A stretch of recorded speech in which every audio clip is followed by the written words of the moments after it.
उम्मीद है आप लोगों ने 4 और +4 8 चैप्टर 2 वन शॉट में अच्छे से खत्म कर लिया होगा। आज 19 तारीख है। आज का जो टारगेट है थोड़ा सा बड़ा है। आज जो ही में 4 चैप्टर कवर करेंगे, 9, 10, 11, 12। इन 4 के 4 चैप्टर में से 2 चैप्टर थोड़े से टफ हैं, financial management, financial market. But तुम्हें हिम्मत नहीं हारनी है। 12 में से 2 टफ है, 10 तो आसान है ना, उसका कॉन्फिडेंस। और हमेशा हर चीज़ आसान तो नहीं होगी ना, हर चीज़ क्लास ईजी नहीं होगी, हर चीज़ टफ नहीं होगी। तो आज के वन शॉट जो हम करने वाले हैं वो 9 to 12 चैप्टर तक पूरा करेंगे, जिसका वेटेज क्लास अप्रॉक्सीमेटली 30 मार्क्स है। इसका जो वेटेज है वो पूरा का पूरा क्लास 30 मार्क्स है। पार्ट 1 पार्ट 2 तुम लोगों ने अच्छे से डन कर लिया है, तो आज पार्ट 3 खत्म कर दो। आज मिडनाइट तक किसी भी कीमत पे आप अच्छे से पूरा का पूरा तीनों पार्ट खत्म कर दो। पहले खत्म करने का फायदा यह है कि अगर आपको दोबारा देखना है या कुछ चीज़ मिस हो गई, किसी बच्चे ने वन शॉट नहीं देखा, तो वो बाद में देख सकता है। अगर ये चीज़ आप ब्लास्ट में शुरू करोगे तो कुछ नहीं हो पाएगा। सारे चैप्टर की केस स्टडीज, हर एक चैप्टर के important questions, answer writing, MCQs, clue words, सब कुछ आपको मिलेगा A to Z। तो अच्छे से बस प्रिपरेशन करो और शुरू करते हैं क्लास। और ये जो चैप्टर्स है इनमें बिल्कुल भी क्लास क्विट मत करना, आप ब्रेक ले लो। जो आसान लगता है पहले उसको देख लो। मैं टाइम स्टैम्प डाल दूंगा नीचे, कौन सा चैप्टर कब शुरू हो रहा है, टाइम स्टैम्प भी दे दूंगा। मैं सब कुछ आपको देने को तैयार हूं। आप चैप्टर क्लिक करो और वहां पे उस चैप्टर को देखो। अगर पहले कंज्यूमर प्रोडक्शन देखना है वो देखो, लेकिन कंपाइलेशन है पूरे के पूरे 4 चैप्टर का, जरूर इसको पूरा का पूरा खत्म करना है आज रात तक। किसी भी कीमत पे अच्छे से हमारा पूरा का पूरा सिलेबस का रिवीजन हो जाएगा।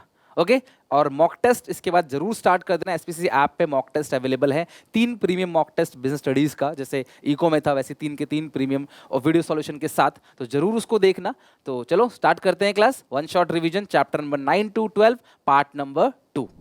फाइनेंशियल मैनेजमेंट 2 वर्ड से मिलकर बना हुआ है। पहला है फाइनेंशियल, दूसरा है मैनेजमेंट। किसी भी ऑर्गेनाइजेशन के लिए सबसे ज्यादा जरूरी जो चीज है फाइनेंस। फाइनेंस रहेगा क्लास तभी बिजनेस को एक्सपैंड किया जा सकेगा, बिजनेस को ऑपरेट किया जा सकेगा। उस फाइनेंस को मैनेज करना ही फाइनेंशियल मैनेजमेंट कहलाता है। तो financial management refers to efficient acquisition of finance. जितना पैसा चाहिए उतना लो, ना ज्यादा ना कम। उसका सही से यूटिलाइजेशन करो, उसको सही से डिस्ट्रीब्यूट करो, और जो पैसा बचे उससे क्लास कंपनी को स्मूथली चलाओ, सो दैट सबकी सैलरी भी चली जाए, सारा पैसा टाइम पे आ जाए, पैसों से रिलेटेड कोई भी दिक्कत ना हो। इस तरीके से उसको सही से मैनेज करके चलो।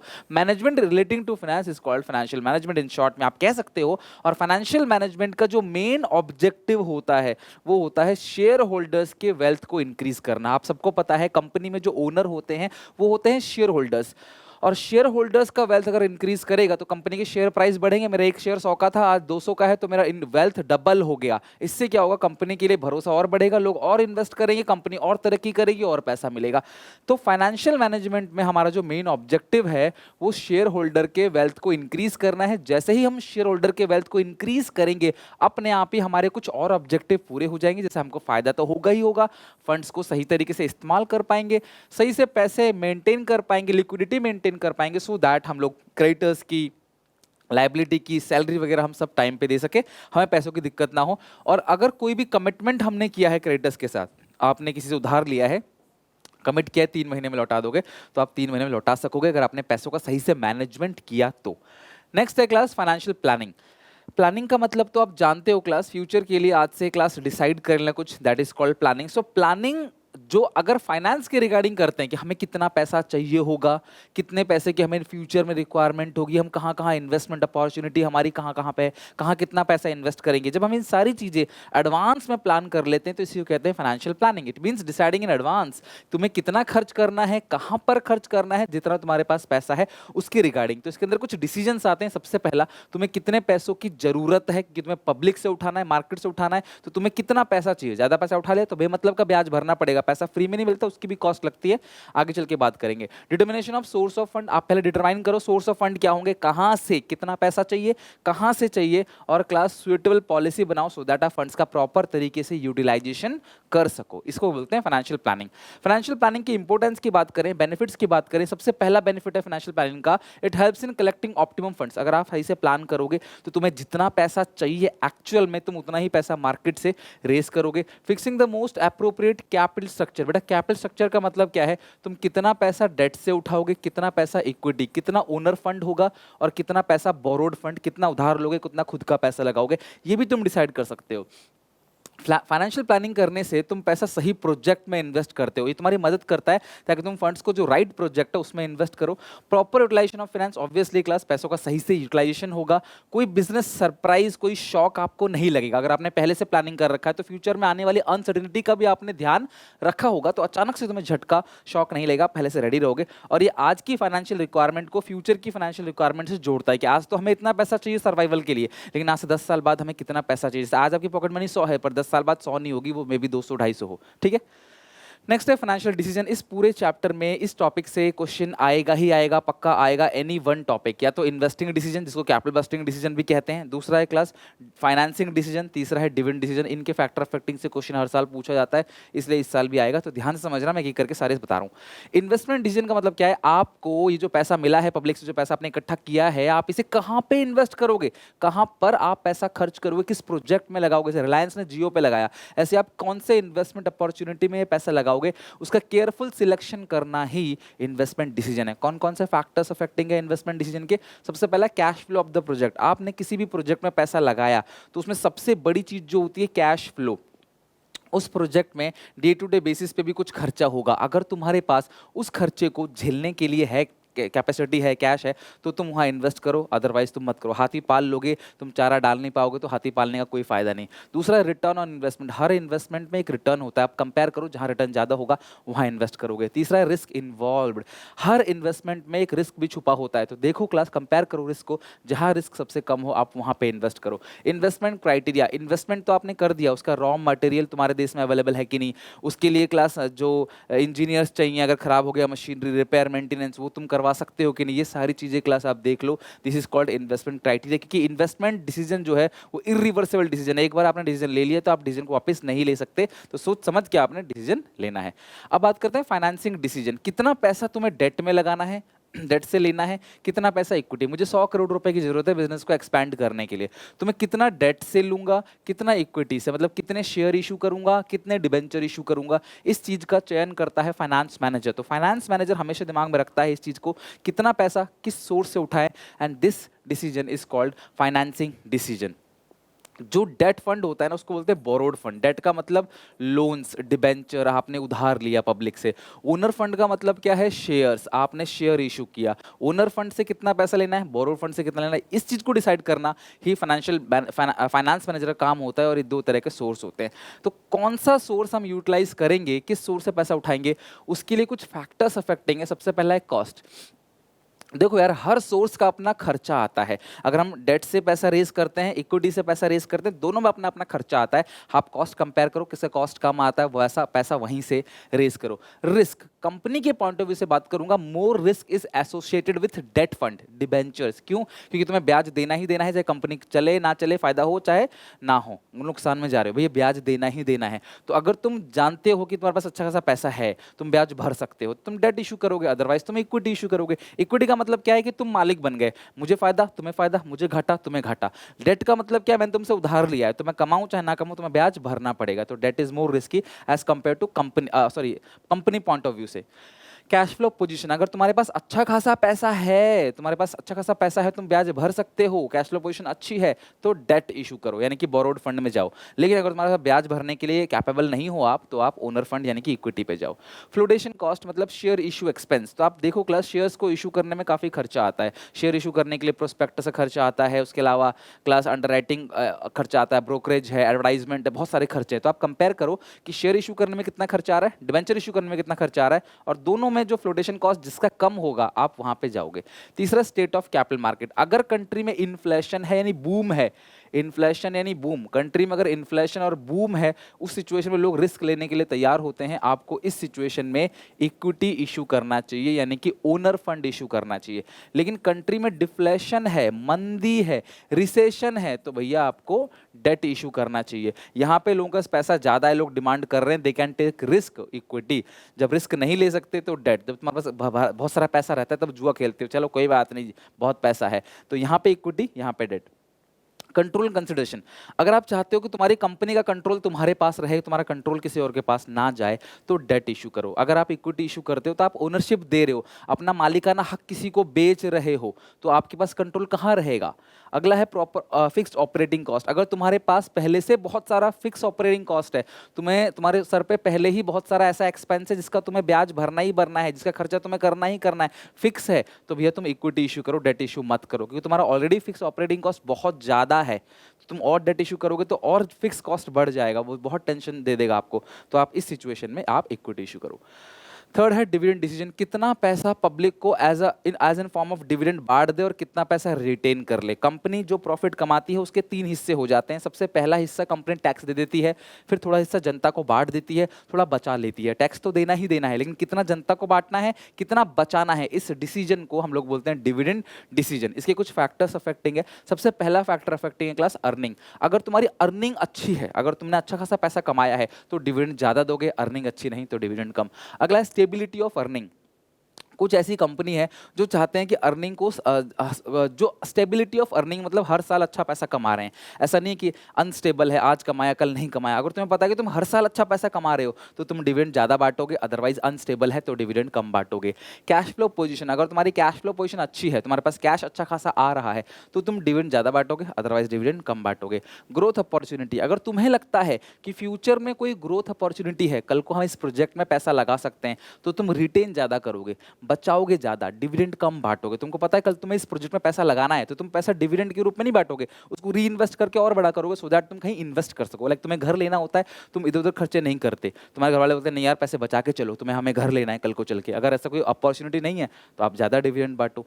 नेक्स्ट है स्टेबिलिटी ऑफ डिविडेंड। कुछ ऐसी कंपनियां हैं जो चाहते हैं कि यार हमारी जनता को डिविडेंड स्टेबल मिले, ऐसा नहीं कभी डिविडेंड मिला कभी नहीं मिला। और हम लोग भी, आम इन्वेस्टर्स भी भरोसा उन्हीं कंपनी के ऊपर करते हैं जो हर साल डिविडेंड अच्छा दे रहे हैं। तो हमें पता है यार कंपनी बहुत स्टेबल है, हर साल अच्छा डिविडेंड दे रही है, तो अच्छी इमेज बनती है कंपनी की, नाम रेपुटेशन गुडविल ऊपर बढ़ती है। तो इस सिचुएशन में अगर तुम चाहते हो स्टेबिलिटी ऑफ डिविडेंड है, तो डिविडेंड रखना चाहते हो तो डिविडेंड ज्यादा बांटो, अदरवाइज डिविडेंड कम बांट सकते हो। टैक्सेशन पॉलिसी, अगर टैक्स रेट ज्यादा है तो तुम डिविडेंड कम बांटोगे। डिविडेंड पे एक टैक्स जाता है, इसको बोलते हैं DDT, dividend distribution tax. Tax ज्यादा डिविडेंड कम, उल्टा है टैक्स कम तो डिविडेंड ज्यादा। नेक्स्ट है class types of share holders. बहुत सारी कंपनी में ना बूढ़े शेयर होल्डर होते हैं, रिटायर ओल्ड एज के शेयर होल्डर्स। तो यार उस सिचुएशन में उनको ड्यू टू एक्सपेंस के लिए पैसा चाहिए होता है, वो रिटायर लोग हैं, तो उनको डिविडेंड ज्यादा बांटो। अगर यंग एज के लोग हैं तो उनको डिविडेंड कम बांटो। यंग एज के लोगों को इतना पैसों की जरूरत नहीं होती है, वो लोग क्लास रिस्क ले सकते हैं, लेकिन जो बूढ़े लोग हैं, रिटायर्ड लोग हैं, उनको डिविडेंड आप ज्यादा बांटो। This is called types of share holders. अगला है फाइनेंशियल लीवरेज या ट्रेडिंग ऑन इक्विटी। क्लास ये कहता है फाइनेंशियल लेवरेज कि आपके टोटल इक्विटी में, मतलब जो आपका टोटल कैपिटल है उसमें से डेट कितना है, तो debt upon total equity, this is called trading on equity या फाइनेंशियल लीवरेज। ये पॉइंट बहुत इंपॉर्टेंट है, आराम से तसल्ली से समझो क्या है ये। ये कहते हैं कि पहले दो चीजें देखो, सबसे पहले रेट ऑफ इंटरेस्ट, दूसरा है सबसे पहले रेट ऑफ इंटरेस्ट, दूसरा है रिटर्न ऑन इन्वेस्टमेंट। अगर मैंने कभी भी कहीं भी पैसा इन्वेस्ट किया, उससे जो मुझे रिटर्न मिलेगा, जो कमाई मिलेगी, दैट इज कॉल्ड आरओआई। लेकिन अगर मैं किसी से उधार ले रहा हूं तो मैं जिस रेट पे उधार ले रहा हूं, this is called rate of interest. अगर आरओआई ज्यादा है, अगर तुम्हारी कंपनी का आरओआई ज्यादा है रेट ऑफ इंटरेस्ट से, मतलब मुझे रिटर्न मिल रहा है 12%, मैंने सिर्फ उधार लिया है 9% पे, तो इस सिचुएशन में अगर तुम्हें पैसों की जरूरत है तो तुम्हें डेट में जाना है, प्रेफर्ड डेट। कोशिश करो कि आप डेट इशू करो, डिबेंचर इशू करो, लोन लो, इक्विटी मत इशू करो। ईपीएस तुम्हारा इंक्रीज होगा, अर्निंग पर शेयर तुम्हारा इंक्रीज होगा अगर तुम डेट इंक्रीज करो कैपिटल स्ट्रक्चर में।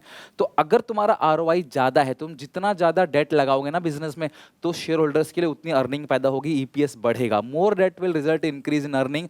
लेकिन ये तभी होगा, ये लाइन तभी होगा क्लास जब आरओआई ज्यादा है, only when return of earning जो है यानी ROI more than rate of interest. लेकिन अगर तुम्हारा आरओआई कम है, रिटर्न तुम्हें मिल रहा है 9%, तुम उधार ले रहे हो 12% पे, तो बहुत बेवकूफ़ी है भैया कि मैं खुद उधार ले रहा हूँ 12% पे और मैं कहीं लगा रहा हूँ, वहां से मिल रहा है मुझे 9%। तो पागल हो ना भैया, 12% पे लेके 100 का सामान खरीद के 80 में कौन बेचता है?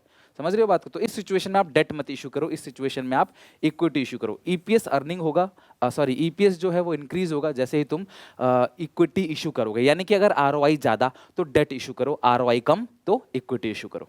नेक्स्ट है कैपिटल स्ट्रक्चर। आपने कितना पैसा डेट में लगाना है, कितना पैसा इक्विटी में लगाना है, this is called capital structure. यानी कि जो मार्केट से आप पैसा उठाओगे, आपका जो कैपिटल स्ट्रक्चर बनेगा वो डेट कितना होगा, उसमें इक्विटी कितना होगा, यानी डेट और इक्विटी का जो प्रपोर्शन है वो कितना होगा, this is called capital structure. आप सबको पता है कि डेट इक्विटी का जो आइडियल रेशियो होता है वो 2:1 होता है। डेट जो है वो दुगना होना चाहिए किससे, क्लास, इक्विटी से। इसी को बोलते हैं कैपिटल स्ट्रक्चर। अब कौन कौन से ऐसे फैक्टर्स हैं जो अफेक्ट करेंगे कैपिटल स्ट्रक्चर को, ध्यान समझना। जो आपने फाइनेंसिंग डिसीजन में पढ़ा था वो भी डेट अपॉन इक्विटी था, कैपिटल स्ट्रक्चर में भी डेट अपॉन इक्विटी है, तो दोनों कभी एक साथ नहीं आता, लेकिन हाँ इनके पॉइंट्स काफी हद तक सिमिलर हैं। सबसे पहला है कैश फ्लो पोजीशन। अगर तुम्हारे पास अच्छा खासा कैश फ्लो पोजीशन है, आप अच्छा खासा अर्निंग कमा रहे हो और आप इंटरेस्ट पे कर सकते हो, तो आप डेट अपने कैपिटल स्ट्रक्चर में ऐड करो, अदरवाइज आप इक्विटी ऐड करो। दूसरा रिटर्न ऑन इन्वेस्टमेंट। भाई सीधी सी बात है, अभी हमने देखा कि अगर आरओआई ज्यादा है तो भैया आप डेट ऐड करो, और अगर आरओआई कम है तो आप इक्विटी ऐड करो, जो हमने अभी देखा। नेक्स्ट है क्लास कॉस्ट ऑफ डेट। सीधी सी बात है, डेट्स को अरेंज करने का काफी खर्चा आता है। तो अगर आप देखो कि जितने भी कॉस्ट है डेट का, डेट को इशू कर, डेट मतलब डिबेंचर इशू करने का जो कॉस्ट है, अगर वो ज्यादा आ रहा है तो आप इक्विटी इशू करो, अदरवाइज आप डेट इशू करो। टैक्स रेट, ऑब्वियसली टैक्स जो है वो डेट को चीपर बनाता है। कभी भी अगर टैक्स रेट ज्यादा है, बहुत ज्यादा टैक्स रेट है, तो भैया आप डेट ज्यादा इशू करो। आप डेट जितना इशू करोगे उतना ब्याज देना पड़ेगा, और ब्याज क्या होता है, P&L में डेबिट साइड आता है, यानी आपके नेट प्रॉफिट को कम करेगा, आपको कम अमाउंट पे टैक्स देना पड़ेगा, भले ही रेट ज्यादा क्यों ना हो। और अगर आपका टैक्स रेट कम है, टैक्स रेट कम है, तो भैया उस सिचुएशन में क्या इशू करो, आप इक्विटी इशू करो, फिर आपको ब्याज दे के अपने प्रॉफिट्स को कम करने की जरूरत नहीं पड़ेगी। अगला है कॉस्ट ऑफ इक्विटी। सीधी सी बात है क्लास, कॉस्ट ऑफ इक्विटी का मतलब क्या है कि जैसे जैसे आप इक्विटी इशू करते चले जा रहे हो, जैसे जैसे आप इक्विटी इशू करते चले जा रहे हो और ईपीएस बढ़ रहा है, आपको तब तक ही इक्विटी इशू करना है। या फिर आप घुमा फिरा के ये कह सकते हो कि देखो, अगर डेट इशू कर रहे हो और ईपीएस आपका बढ़ रहा है तभी तक आप डेट इशू करो। जैसे ही डेट इशू करने से ईपीएस घटने लग जाता है तो भैया आप उस सिचुएशन में डेट इशू करना बंद करो, इक्विटी इशू करना स्टार्ट करो। कुल मिला के तब तक डेट आप इशू करते चले जाओ जब तक तुम्हारा ईपीएस बढ़ रहा है, लेकिन जैसे डेट इशू करने से ईपीएस घट रहा है वहीं रुक जाओ, फिर आप इक्विटी इशू करने लग जाओ। फ्लोटिंग कॉस्ट, किसी भी शेयर को इशू करने का कुछ खर्चा होता है, डिबेंचर को इशू करने कुछ खर्चा होता है, शेयर और डिबेंचर को इशू करने के बहुत खर्चे होते हैं, जिसको बोलते हैं फ्लोटेशन कॉस्ट। तो अगर आपका फ्लोटेशन कॉस्ट हाई है तो आप लोन से पैसा लो, शेयर डिबेंचर इशू मत करो। नेक्स्ट है रिस्क। मैंने आपको बताया था मोर risk is associated with borrowed fund, यानी कि जो डिबेंचर है उस पर रिस्क ज्यादा है। तो अगर आप देखो कि आप ब्याज भर सकते हो, रिस्क को ऑप्टिमाइज कर सकते हो, तो आप डेट इशू करो, otherwise equity. State of capital market वही है, अगर कंट्री में इन्फ्लेशन है, बूम पीरियड है, तो डेट इशू इक्विटी इशू करो। डिफ्लेशन, रिसेशन है, रिसेशन पीरियड है, डिप्रेशन है, तो भैया उस सिचुएशन में क्या इशू करोगे आप, डेट। यानी कि जब कंट्री में इन्फ्लेशन होता है, लोग रिस्क लेने के लिए तैयार रहते हैं, तो आप इक्विटी इशू कर दो। इक्विटी रिस्की होता है, इक्विटी में रिटर्न बहुत ज्यादा मिलता है, नुकसान ही बहुत ज्यादा होता है। कंट्रोल कंसिडरेशन, अगर आप चाहते हो आप कंट्रोल अपने हाथ में रखो, आपकी ओनरशिप अपने हाथ में रहे, तो इक्विटी मत इशू करो, इक्विटी ओनरशिप को खत्म कर देता है, कम कर देता है। आप डेट इशू करो। अगर कंट्रोल नहीं रखना चाहते अपने हाथ में तो आप इक्विटी इशू करो। नेक्स्ट है क्लास फिक्स्ड ऑपरेटिंग कॉस्ट। अगर आपका ऑपरेटिंग कॉस्ट ऑलरेडी बहुत ज़्यादा है, फिक्स ऑपरेटिंग कॉस्ट यानी कि आपका जो फिक्स अमाउंट ऑफ इंटरेस्ट जाता है, बहुत सारे ऐसे आपके खर्चे हैं जो फिक्स हैं, करने ही करने हैं, हर साल आपको करने ही करना है एट एनी कॉस्ट, या बहुत ज़्यादा ऑलरेडी आपने उधार ले रखा है, तो और डेट इशू मत करो, और फिक्स कॉस्ट बढ़ जाएगा, तब आप इक्विटी इशू करो। बट अगर आपका लो फिक्स ऑपरेटिंग कॉस्ट है, ऑपरेटिंग कॉस्ट बहुत कम है, फिक्स कॉस्ट बहुत कम है, तो आप डेट इशू कर सकते हो। नेक्स्ट है फिक्स कैपिटल। किसी भी फिक्स असेट को खरीदने के लिए जो पैसा चाहिए होता है उसे बोलते हैं fix capital requirement. Investment in fix asset, मुझे फिक्स असेट में इन्वेस्ट करना है, land, building, plant, machinery, computer, furniture, technology, मुझे इनमें इन्वेस्ट करना है, तो जो मुझे पैसा चाहिए होगा वो मुझे लंबे समय के लिए चाहिए होगा। भैया बिल्डिंग खरीदने के लिए कोई 1 साल का 6 महीने का लोन तो लूंगा नहीं, 10 साल, 20 साल, 30 साल का लोन लूंगा। लेकिन अगर मुझे कोई रॉ मटेरियल खरीदना है तो मैं भी लोन में 6 महीने, साल भर का लूँ।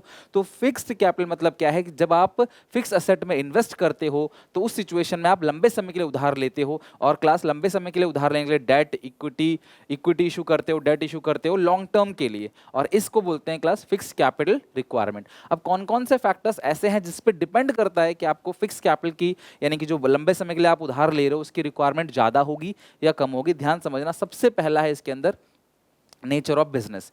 अगर आप एक ट्रेडिंग कंपनी हो तो आपको फिक्स कैपिटल की रिक्वायरमेंट कम है, लेकिन अगर आप एक मैन्युफैक्चरिंग कंपनी हो जो सामान बनाता है, मैन्युफैक्चर करता है, उनको फिक्स कैपिटल की रिक्वायरमेंट ज्यादा होती है, उन्हें मशीन ज्यादा लगानी पड़ती है। अगला स्केल ऑफ ऑपरेशन, बहुत सिंपल है। अगर बड़े स्केल का बिजनेस है तो फिक्स कैपिटल की रिक्वायरमेंट ज़्यादा चाहिए। छोटे स्केल का बिजनेस है तो फिक्स कैपिटल की रिक्वायरमेंट कम चाहिए। टेक्निक ऑफ प्रोडक्शन, अगर तुम लेबर इंटेंसिव यूज़ करते हो, लेबर से काम करवाते हो, तो फिक्स कैपिटल की रिक्वायरमेंट कम होगी। लेकिन अगर आप मशीन से काम करते हो, कैपिटल इंटेंसिव टेक्निक को यूज़ करते हो, तो आपको फिक्स कैपिटल की रिक्वायरमेंट ज़्यादा होगी। आप लंबे समय के लिए ज़्यादा उधार लोगे। टेक्नोलॉजी अपग्रेडेशन, अगर आप ऐसी कंपनी हो जो टेक्नोलॉजी को अपग्रेड करना चाहते हैं, नई नई टेक्नोलॉजी जैसी आती है, अपने कंप्यूटर चेंज करते हैं, सिस्टम को चेंज करते हैं, टेक्नोलॉजी को अपग्रेड करते हैं, तो आपको फिक्स कैपिटल की रिक्वायरमेंट ज़्यादा होगी। अगर आप टेक्नोलॉजी को अपग्रेड नहीं करते, वही पुरानी घटिया टेक्नोलॉजी को यूज़ करते आ रहे हो, तो आपकी फिक्स कैपिटल की रिक्वायरमेंट कम होगी। ग्रोथ प्रोस्पेक्ट, अगर आपको लग रहा है कल को तरक्की करने का मौका है, तो आपको फिक्स कैपिटल की रिक्वायरमेंट ज़्यादा होगी। अगर कोई ग्रोथ अपॉर्चुनिटी दिख नहीं रही सामने, कहीं तरक्की करने का कोई ऑप्शन नहीं दिख रहा, तो आप ऐसे ही चलते रहोगे, आपको फिक्स कैपिटल की रिक्वायरमेंट कम होगी। एसेट अवेलेबल ऑन लीज, कई बार क्लास कंपनी एसेट खरीदती नहीं है, लीज पे ले लेती है, 2 साल 10 साल 15 साल 20 साल के लिए किराए पे, लीज पे। तो अगर आपको एसेट लीज पे मिल जाता है, किराए पे मिल जाता है, तो खरीदने की जरूरत ही नहीं है, फिक्स कैपिटल की रिक्वायरमेंट कम। लेकिन अगर एसेट आपको लीज पे नहीं मिलता, खरीदना ही पड़ता है, तो फिक्स कैपिटल की रिक्वायरमेंट ज्यादा। कोलैबोरेशन और जॉइंट वेंचर, अगर आप दूसरों के साथ मिलकर काम करते हो, कोलैब करते हो, दो कंपनी मिलकर काम करती हैं, जॉइंट वेंचर एक साथ मिलकर कोई काम कर रहे हो, कोई प्रोजेक्ट उठा रहे हो एक साथ मिलकर, तो फिक्स कैपिटल की रिक्वायरमेंट कम होगी। क्यों? दोनों पैसा लगाएंगे। लेकिन अगर आप अकेले काम कर रहे हो, तो फिक्स कैपिटल की रिक्वायरमेंट ज्यादा होगी। डाइवर्सिफिकेशन, अगर आप 10 प्रोडक्ट बनाते हो, ये भी बनाओगे, ये भी बनाओगे, ये भी बनाओगे, तो उन 10 प्रोडक्ट को बनाने के लिए 10 मशीन भी चाहिए आपको, तो फिक्स कैपिटल की रिक्वायरमेंट ज़्यादा होगी। और एक ही प्रोडक्ट बनाते हो, डाइवर्सिफाई नहीं करते हो अपने बिजनेस को, एक ही सामान में स्टिक हो, तो फिक्स कैपिटल की रिक्वायरमेंट कम होगी। नेक्स्ट है working capital. Basically working capital का मतलब वो पैसा जो बिजनेस को ऑपरेट डे टू डे में क्लास ऑपरेट करने के लिए जो पैसा चाहिए होता है, this is called working capital requirement. और जब हम इसे पैसा लेते हैं तो कम समय के लिए लेते हैं। यानी कि अगर मुझे रॉ खरीदना है, सैलरी देनी है वर्कर्स की, छोटे मोटे एक्सपेंस करने हैं, ऑपरेटिंग एक्सपेंस, तो मैं क्या करूँगा क्लास, कम समय के लिए उधार लूंगा। This is called working capital requirement, जिसका फॉर्मूला होता है current asset over current liability. अब वर्किंग कैपिटल रिक्वायरमेंट के कौन कौन से फैक्टर्स हैं जो वर्किंग कैपिटल रिक्वायरमेंट पे अफेक्ट करता है, यानी कौन कौन से फैक्टर्स हैं जो डिपेंड करता है जिससे कि हमें वर्किंग कैपिटल ज़्यादा चाहिए होगा या वर्किंग कैपिटल कम चाहिए होगा। ध्यान समझना, 10 पॉइंट बताऊंगा। सबसे पहला length of operating cycle. Operating cycle किसे कहते हैं? जिस दिन तुमने रॉ मटेरियल को खरीदा, उसको प्रोसेस किया, उसे फिनिश गुड्स में बनाया, फिर बिल्स रिसीवेबल बेच के लिया, फिर उससे कैश में कन्वर्ट किया, ये पूरा साइकिल क्या है? Operating cycle. अगर ऑपरेटिंग साइकिल छोटा है तो फिक्स कैपिटल वर्किंग कैपिटल की रिक्वायरमेंट कम होगी। अगर ऑपरेटिंग साइकिल बड़ा है तो वर्किंग कैपिटल की रिक्वायरमेंट कम होगी। अगर आप सामान 10 दिन में बना देते हो तो ऑब्वियसली खर्चा कम आएगा। सामान 30 दिन में बनाते हो, 1 साल में बनाते हो, तो खर्चा ज़्यादा आएगा। तो अगर ऑपरेटिंग साइकिल बड़ा है तो वर्किंग कैपिटल की रिक्वायरमेंट ज़्यादा है, ऑपरेटिंग साइकिल छोटा है तो वर्किंग कैपिटल की रिक्वायरमेंट कम है। नेचर ऑफ बिजनेस, अगर आप एक रिटेलर हो तो आपको वर्किंग कैपिटल कम चाहिए, छोटी दुकान है, कम सामान मेंटेन करोगे। लेकिन अगर आप एक होलसेलर हो तो आपको बहुत बड़े लार्ज पैमाने पर स्टॉक इकट्ठा करना है, तो आपको वर्किंग कैपिटल ज़्यादा चाहिए। स्केल ऑफ ऑपरेशन, अगर आप छोटे लेवल पे काम कर रहे हो, लो स्केल पे, वो वर्किंग कैपिटल कम चाहिए। बड़े स्केल पे काम कर रहे हो, बड़े स्तर पे काम है, फैला हुआ व्यापार है, कारोबार बड़ा है, तो वर्किंग कैपिटल ज़्यादा चाहिए। बिजनेस साइकिल फ्लक्चुएशन, अगर कंट्री में इन्फ्लेशन है, लोग डिमांड ज़्यादा करते हैं, तो भैया आपको वर्किंग कैपिटल ज़्यादा चाहिए सो दैट आप सप्लाई बढ़ा सको। लेकिन अगर कंट्री में डिफ्लेशन है, लोग डिमांड ही नहीं कर रहे, तो दुकान में माल भर के क्या करोगे? वर्किंग कैपिटल क्या होगी क्लास? कम होगी। अगला है टेक्नोलॉजी अपग्रेडेशन एंड टेक्निक। अगर आप नई नई टेक्नोलॉजी को अपग्रेड करोगे तो भैया अगर आप नई नई टेक्नोलॉजी लगाओगे तो उससे क्या होगा? खर्चा कम होगा, आपकी वर्किंग कैपिटल की रिक्वायरमेंट कम होगी। और अगर आप पुरानी टेक्नोलॉजी लगा रहे हो तो आपकी वर्किंग कैपिटल की रिक्वायरमेंट बढ़ जाएगी। ग्रोथ प्रोस्पेक्टस, अगर तुम्हें लग रहा है कल को तरक्की करने का मौका है तो वर्किंग कैपिटल ज़्यादा चाहिए। भाई ग्रोथ प्रोस्पेक्टस, वर्किंग कैपिटल की रिक्वायरमेंट ज़्यादा। अगर ग्रोथ प्रोस्पेक्टस नहीं है तो वर्किंग कैपिटल की रिक्वायरमेंट कम। क्रेडिट अलाउड, अगर तुम ग्राहक को उधार बेचते हो तो तुम्हें वर्किंग कैपिटल की रिक्वायरमेंट ज़्यादा होगी। क्यों? मैं सबको उधार बेच रहा हूँ तो मेरे पास पैसा नहीं आ रहा, पैसा बाद में आएगा, बट मैं बनाने के लिए तो सामान में पैसा चाहिए ना, मेरे को सामान बनाने के लिए पैसा चाहिए ना, मेरे को ग्राहक को मैं उधार बेच रहा हूं तो मैं कहां से बनाऊंगा? तो मुझे वर्किंग कैपिटल की रिक्वायरमेंट ज्यादा होगी। लेकिन अगर मैं नगद बेच रहा हूं, मैं उधार नहीं दे रहा, तो मुझे वर्किंग कैपिटल की रिक्वायरमेंट कम होगी। क्रेडिट अवेलेबिलिटी, अगर मुझे इजीली क्रेडिट मिल जाता है लंबे समय के लिए तो मुझे वर्किंग कैपिटल की रिक्वायरमेंट कम होगी। क्यों? मैंने लंबे समय के लिए उधार ले लिया है, अब मैं बेचूंगा, जो मेरे पास पैसा आएगा मैं उससे पेमेंट करता चला जाऊंगा, तो मुझे इतना वर्किंग कैपिटल की रिक्वायरमेंट नहीं चाहिए। लेकिन अगर मुझे लंबे समय के लिए उधार नहीं मिलता है तो भी मुझे बार बार वर्किंग कैपिटल की रिक्वायरमेंट क्या होगी? ज़्यादा होगी। अवेलेबिलिटी ऑफ रॉ मटेरियल, अगर मार्केट में रॉ मटेरियल इजीली अवेलेबल है तो मैं जब चाहूँ तब खरीद के ला सकता हूँ, मुझे कोई टेंशन नहीं है, वर्किंग कैपिटल की रिक्वायरमेंट कम होगी। लेकिन अगर मार्केट में रॉ मटेरियल इजीली अवेलेबल नहीं है तो मुझे मजबूरन क्लास इकट्ठा खरीद के बहुत सारा रॉ मटेरियल स्टॉक करके घर पे रखना पड़ेगा, दुकान में रखना पड़ेगा, बिजनेस में रखना पड़ेगा, तो मुझे वर्किंग कैपिटल की रिक्वायरमेंट ज़्यादा होगी। यानी इजीली अवेलेबल है तो लेस रिक्वायरमेंट, इजीली अवेलेबल नहीं है तो more requirement of working capital. Extent of competition, अगर मार्केट में बहुत सारा कंपटीशन है, कंपटीशन बहुत ज़्यादा है, तो मुझे भी दुकान में माल भर भर के रखना पड़ेगा, क्योंकि कंपटीशन बहुत ज़्यादा, भी ग्राहक कहीं और ना चला जाए, तो मुझे दुकान में भर के माल रखना पड़ेगा, मुझे वर्किंग कैपिटल की रिक्वायरमेंट ज़्यादा होगी। लेकिन अगर मार्केट में कंपटीशन नहीं, तो मैं अकेला मालिक हूँ, ग्राहक से भी बोलूँगा 4 दिन बाद आना, मैं 4 दिन बाद माल लेके आऊँगा, तो भी ग्राहक 4 दिन बाद आएगा, क्योंकि कोई ऑप्शन नहीं है उसके पास, तो वर्किंग कैपिटल की रिक्वायरमेंट क्या होगी, कम होगी। बात करें फाइनेंशियल मार्केट की, एक ऐसी मार्केट जो लिंक करता है, जोड़ता है किस किस को, सेवर्स एंड बोरोवर्स को। हम सारे लोग जो अपनी इनकम में से थोड़ा थोड़ा सा पैसा हर महीने बचाते चले जाते हैं, वी आर कॉल्ड सेवर्स, और हम इस पैसे को देते हैं क्लास बैंक्स को, और बैंक के सारा का सारा पैसा उठा के बोरोवर्स को देता है, यानी कि बड़े बड़े बिजनेसमैन जिनको पैसों की जरूरत होती है। हम सीधा मुकेश अंबानी को, रतन टाटा को लोन नहीं दे सकते, हम देते हैं पैसा बैंक में, बैंक हमारा पैसा उन तक पहुंचाता है। तो ये पूरा का पूरा सिस्टम कहलाता है फाइनेंशियल मार्केट। आप देख रहे हो क्लास, ये फाइनेंशियल मार्केट है, ये इन्वेस्टर्स हैं, ये बोरोवर्स हैं, इनके बीच में एक लिंक क्रिएट करके रखता है फाइनेंशियल मार्केट। जैसे अमेजन होता है, स्नैपडील, फ्लिपकार्ट, जहां से क्लास हम लोग चीजों को खरीदते हैं, उसी तरीके से क्लास फाइनेंशियल मार्केट क्या करता है, सेवर्स और बोरोवर्स दोनों के बीच में एक लिंक बना के रखता है। फाइनेंशियल मार्केट का फंक्शन क्या होता है, ये जो फाइनेंशियल मार्केट है ये काम क्या करता है? सबसे पहला काम है mobilisation of savings and channelising them into most productive use, यानी कि ये हम सबकी थोड़ी थोड़ी सी सेविंग्स को मोबाइल करता है, मूव करता है, और सबसे बेस्ट जगह लगाता है जहां पे रिटर्न हम सबको सबसे ज्यादा पैसा मिले, जहां रिटर्न अच्छा खासा मिले। हम लोग पैसा घर में रखते हैं, बैंक में रखते हैं, कुछ खास रिटर्न नहीं मिलता है, लेकिन अगर हम इस पैसे को फाइनेंशियल मार्केट में इन्वेस्ट करेंगे तो ऑब्वियसली क्लास हमें रिटर्न जो मिलेगा वो बेहतर मिलेगा। फैसिलिटेड प्राइस डिस्कवरी, किसी भी सिक्योरिटीज का, सिक्योरिटीज मतलब शेयर और डिबेंचर का जो प्राइस डिसाइड करती है वो यही मार्केट डिसाइड करती है। सिक्योरिटीज की डिमांड कितनी है, सिक्योरिटी की सप्लाई कितनी है, उसको देखते हुए किसी भी सिक्योरिटी का प्राइस डिस्कवर किया जाता है। Provide liquidity to the financial asset, financial asset का मतलब होता है शेयर्स या डिबेंचर्स, तो आप इन्हें कभी भी बेच सकते हो क्लास, ये लिक्विडिटी प्रोवाइड करता है, सो दैट क्लास ये हाईली और इजीली कन्वर्टेबल इनटू कैश है। Reduce the cost of transaction, financial market आपको सारी इंफॉर्मेशन देता है मार्केट के रिगार्डिंग, कौन सी सिक्योरिटीज किस प्राइस पे ट्रेड हो रहा है, उसका ग्रोथ पोटेंशियल क्या है, लास्ट ईयर का पूरा डाटा चार्ट सब चीज आपको देता है, सो दैट आपका इस चीज को रिसर्च करने में कोई खर्चा ना हो, आपको सारी की सारी चीज एक जगह पे फाइनेंशियल मार्केट दे देता है। These all four are the functions of financial market, और ये इंपॉर्टेंट है। नेक्स्ट बात करेंगे, फाइनेंशियल मार्केट दो तरह में दो पार्ट में क्लासिफाइड है, मनी मार्केट और कैपिटल मार्केट। अगर मैं मनी मार्केट की बात करूं तो ये शॉर्ट टर्म फंड्स के लिए होता है। अगर मुझे शॉर्ट टर्म फंड्स चाहिए, अगर मुझे एक साल के अंदर अंदर पैसे की जरूरत है, या मैं साल भर में पैसा लौटा दूंगा, या मैं साल भर में पैसा इन्वेस्ट करना चाहता हूं, तो मैं कहां जाऊंगा, मनी मार्केट में। यहां पे फंड्स अवेलेबल होता है क्लास अप टू 1 ईयर, यानी कि सीधी सीधी क्लास यहाँ पे एक साल के लिए। It is source of finance for working capital. Obviously एक साल के लिए अगर तुमको पैसों की जरूरत है तो मुझसे बिल्डिंग मशीन नहीं खरीदोगे, तो मुझसे वर्किंग कैपिटल की रिक्वायरमेंट के लिए यूज करोगे। शॉर्ट टर्म फंड्स जो होता है वो वर्किंग कैपिटल की रिक्वायरमेंट के लिए होता है, लॉन्ग टर्म फंड्स जो होता है वो फिक्स कैपिटल की रिक्वायरमेंट के लिए होता है।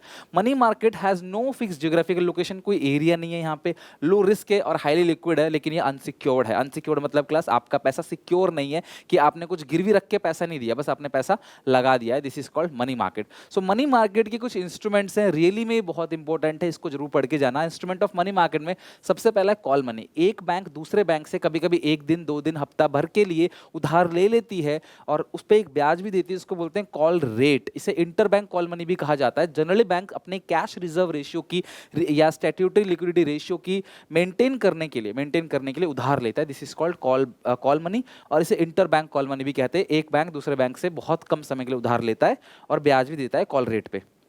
सरकारी कंपनी की जो सिक्योरिटीज हैं, ये जो सरकार है वो अपने सिक्योरिटीज को इशू करती है थ्रू द आरबीआई। तो reserve bank of India treasury bills issue करता है। ट्रेजरी बिल्स क्लास एक तरीके का बहुत सिक्योर्ड इंस्ट्रूमेंट है, क्योंकि ये सरकार द्वारा इशू किया जाता है, और सरकार ने क्योंकि इसे इशू किया हुआ है तो पब्लिक का बहुत इंटरेस्ट रहता है इसमें करने का, इसमें इन्वेस्टमेंट करने का। मिनिमम 25,000 रुपये आपको इन्वेस्ट करना पड़ेगा, और ये इशू जो होता है ना, ये डिस्काउंट पे इशू होता है, यानी कि क्लास 100 का 25,000 का इन्वेस्टमेंट है, सिर्फ आपको 24 देना है, लेकिन रिडीम कर दोगे तो आपको क्लास लौटाते वक्त 25,000 कंपनी लौटाएगी। यानी कि ट्रेजरी बिल्स जो होता है वो 14 to 365 डेज के लिए जनरली इशू किया जाता है, और reserve bank of India issue करती है सरकार के बिहाफ में। बहुत सिक्योर रहता है, लोग इसमें इन्वेस्ट करते हैं। इसे जीरो कूपन बॉन्ड भी कहते हैं, ध्यान रखना, ट्रेजरी बिल्स को जीरो कूपन बॉन्ड भी कहते हैं, क्योंकि इसका इंटरेस्ट रेट जो होता है वो जीरो है। क्योंकि क्लास ये आपसे 1 लाख का 80 लेंगे और लौटाते वक्त 1 लाख लौटा देंगे, तो अल्टीमेटली आपको रिडीम कर दिया पार पे, लेकिन इशू किस पे किया है, डिस्काउंट पे। Treasury bills. कमर्शियल बिल, एक बिजनेसमैन दूसरे बिजनेसमैन की मदद करने के लिए आमतौर पे 90 डेज के लिए एक एकोमोडेशन बिल बनाता है, जिसे बोलते हैं कमर्शियल बिल। और ये बिल बनाया जाता है हेल्प करने के लिए, म्यूचुअली हेल्प करने के लिए, और आमतौर पे इसकी पीरियड जो होता है वो 90 डेज का होता है। इससे बैंक से डिस्काउंट भी किया जा सकता है मैच्योरिटी डेट से पहले। अगला है कमर्शियल पेपर। ध्यान रखना ये अनसिक्योर्ड प्रोमिसरी नोट है, और ये जो कमर्शियल पेपर है ये बेसिकली फ्लोटेशन कॉस्ट को बियर करने के लिए होता है। किसके लिए? फ्लोटेशन कॉस्ट को बियर करने के लिए। 15 से 365 दिन का इसका क्लास टाइमलाइन है, और ये अनसिक्योर्ड है, तो जो बड़ी बड़ी कंपनियां होती हैं जिन पर लोगों का भरोसा रहता है वही company class commercial paper issue करती हैं class to bear flotation cost. अगला है certificate of deposit class. Generally अगर कहीं आप पैसा जमा करते हो तो आपको एक सर्टिफिकेट मिलता है, उसको बोलते हैं सर्टिफिकेट डिपॉजिट। ये फ्रीली निगोशिएबल इंस्ट्रूमेंट है क्लास, आप आसानी से ट्रांसफर कर सकते हो किसी को, और ये 91 से 365 डेज के लिए होता है, और आमतौर पर इसे बैंक ही इशू करती है। एक bank he certificate of deposit issue कर सकता है, यानी कि मैंने बैंक को पैसा दिया, बैंक ने मुझे एक सर्टिफिकेट दिया, this certificate is called certificate of deposit. ये फ्रीली क्लास नेगोशिएबल है, मैं इसे क्लास कहीं भी फ्रीली ट्रांसफर कर सकता हूं। एक बियरर इंस्ट्रूमेंट होता है ये 5 के 5 component instrument of money market बहुत इंपॉर्टेंट। अब आते हैं कैपिटल मार्केट फॉर मीडियम और लॉन्ग टर्म फंड्स। 3 साल, 5 साल, 2 साल, 10 साल के लिए अगर आपको पैसा चाहिए तो ऑब्वियसली आप कोई बड़ी चीज कर रहे हो, building machine, furniture, equipment, plant, इन सब चीज़ों के लिए क्लास आपको पैसा चाहिए। यानी कि जो कैपिटल मार्केट है इसमें हम लॉन्ग टर्म के लिए फंड्स को रेज करते हैं, और वो किस चीज़ के लिए रेज करते हैं? फिक्स कैपिटल रिक्वायरमेंट को पूरा करने के लिए। कैपिटल मार्केट वो मार्केट है जो मीडियम और लॉन्ग टर्म फंड्स के लिए होता है, और बेसिकली इसमें हम लोग किस चीज़ में इन्वेस्ट करते हैं? शेयर्स में, डिबेंचर्स में, public deposit, mutual fund, bond, इन सारी चीज़ों में क्लास इन्वेस्ट करते हैं। कैपिटल मार्केट है। इसके नेचर की बात करें, सबसे पहला फीचर है कैपिटल मार्केट का, it link between the सेवर्स and investment opportunity. Capital market एक लिंक क्रिएट करता है सेवर्स और इन्वेस्टमेंट अपॉर्चुनिटी में, यानी कि जो लोग सेव कर रहे हैं पैसा और जहां जहां इन्वेस्टमेंट अपॉर्चुनिटी है उनके बीच में जोड़ क्रिएट करता है। अगर आज हम अलग अलग कंपनी के थ्रू जुड़े हुए हैं, वो कैपिटल मार्केट के थ्रू जुड़े हुए हैं। अगर मैं किसी कंपनी के शेयर खरीदूंगा तो कैपिटल मार्केट के थ्रू ही खरीदूंगा। ऐसे सीधे जाके मैं कहता अंबानी साहब से कि मुझे शेयर दे दो अपनी कंपनी के, नहीं, एक कैपिटल मार्केट के थ्रू ही हमें आना पड़ेगा। Deal in long term investment, obviously capital market है तो लॉन्ग टर्म के लिए ही है, शॉर्ट टर्म के लिए तो मनी मार्केट होता है। Use of intermediaries, capital market के जो ऑर्गन होते हैं ना क्लास, बेसिकली वो ब्रोकर्स होते हैं। ब्रोकर, अंडर राइटर, ये सारे लोग क्लास क्या करते हैं? कैपिटल मार्केट के ऑर्गन है, और इनके थ्रू ही हम लोग शेयर्स को खरीद बेच सकते हैं। Determinants of capital formation, country में इन्वेस्टमेंट जो आता है कैपिटल मार्केट के थ्रू ही आता है। आज अगर हमारा स्टॉक मार्केट अच्छा है तो इसके अंदर कई सारे लोगों की इन्वेस्टमेंट है, तो कैपिटल मार्केट इन्वेस्टमेंट को प्रमोट करता है। टीवी में ऐड भी आता है कि हम लोग अपने पैसे को बैंक में एफडी की तरह ना जमा करें, हम इन्वेस्ट करें पैसे को, उससे रिटर्न हमें बहुत ज्यादा मिलेगा। गवर्नमेंट रूल रेगुलेशन, सीधी सी बात है कैपिटल मार्केट फ्री तो है, लेकिन सरकार के, सेबी के बहुत सारे रूल रेगुलेशन लगे हुए हैं जिसकी वजह से लोगों को प्रॉपर जानकारी मिले, लोगों का इन्वेस्टमेंट कहीं ऐसा ना हो कि आप झूठ मूठ एक्सैगरेट करके पब्लिक से पैसा ले रहे हो। कुल मिला के कैपिटल मार्केट में जो चीजें हो रही है वो फेयर हो, ट्रांसपेरेंट हो, इसका जिम्मा क्लास सरकार रखती है। दिस इज कॉल्ड नेचर और फीचर ऑफ कैपिटल मार्केट। अगर मैं कैपिटल मार्केट की बात करूँ, 2 पार्ट में बटा हुआ है, प्राइमरी और सेकेंडरी मार्केट। प्राइमरी होता है फर्स्ट हैंड सिक्योरिटी के लिए, सेकेंडरी मार्केट होता है सेकेंड हैंड सिक्योरिटी के लिए। जो प्राइमरी मार्केट है उसके अंदर फंड्स को रेज करने के लिए हम सीधे जाते हैं कंपनी के पास, कंपनी से शेयर खरीद के लेके आते हैं, इसका मतलब प्राइमरी मार्केट। फिर मैं शेयर खरीद के लाया, मैं 2 महीने रखा, 2 साल रखा, 20 साल रखा, फिर ये शेयर्स मैंने किसी और को बेच दिया, तो ये जो मैं बेच रहा हूं this is called secondary market. Primary market में एक इंसान कंपनी से शेयर खरीद के लेके आता है तो वो प्राइमरी मार्केट है, new security, first hand security है। फिर वही इंसान किसी और को बेचता है, वो अपने दोस्त को बेचता है, वो रिश्तेदार को, पड़ोसी को बेचता है, ये सारा काम जो चलता है this is called secondary market, वो काम होता है सेकेंडरी मार्केट में।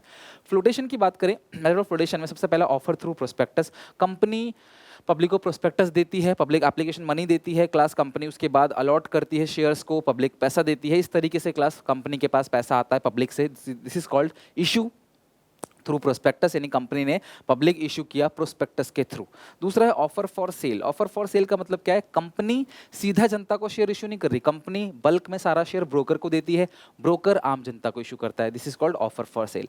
प्राइवेट प्लेसमेंट का मतलब क्या है? कंपनी ने ब्रोकर को दिया और ब्रोकर ने आम जनता को इशू नहीं किया, कुछ खास लोगों को, कुछ प्राइवेट बड़े बड़े लोगों को, कुछ खास इन्वेस्टर्स को इशू किया गया है, this is called private placement.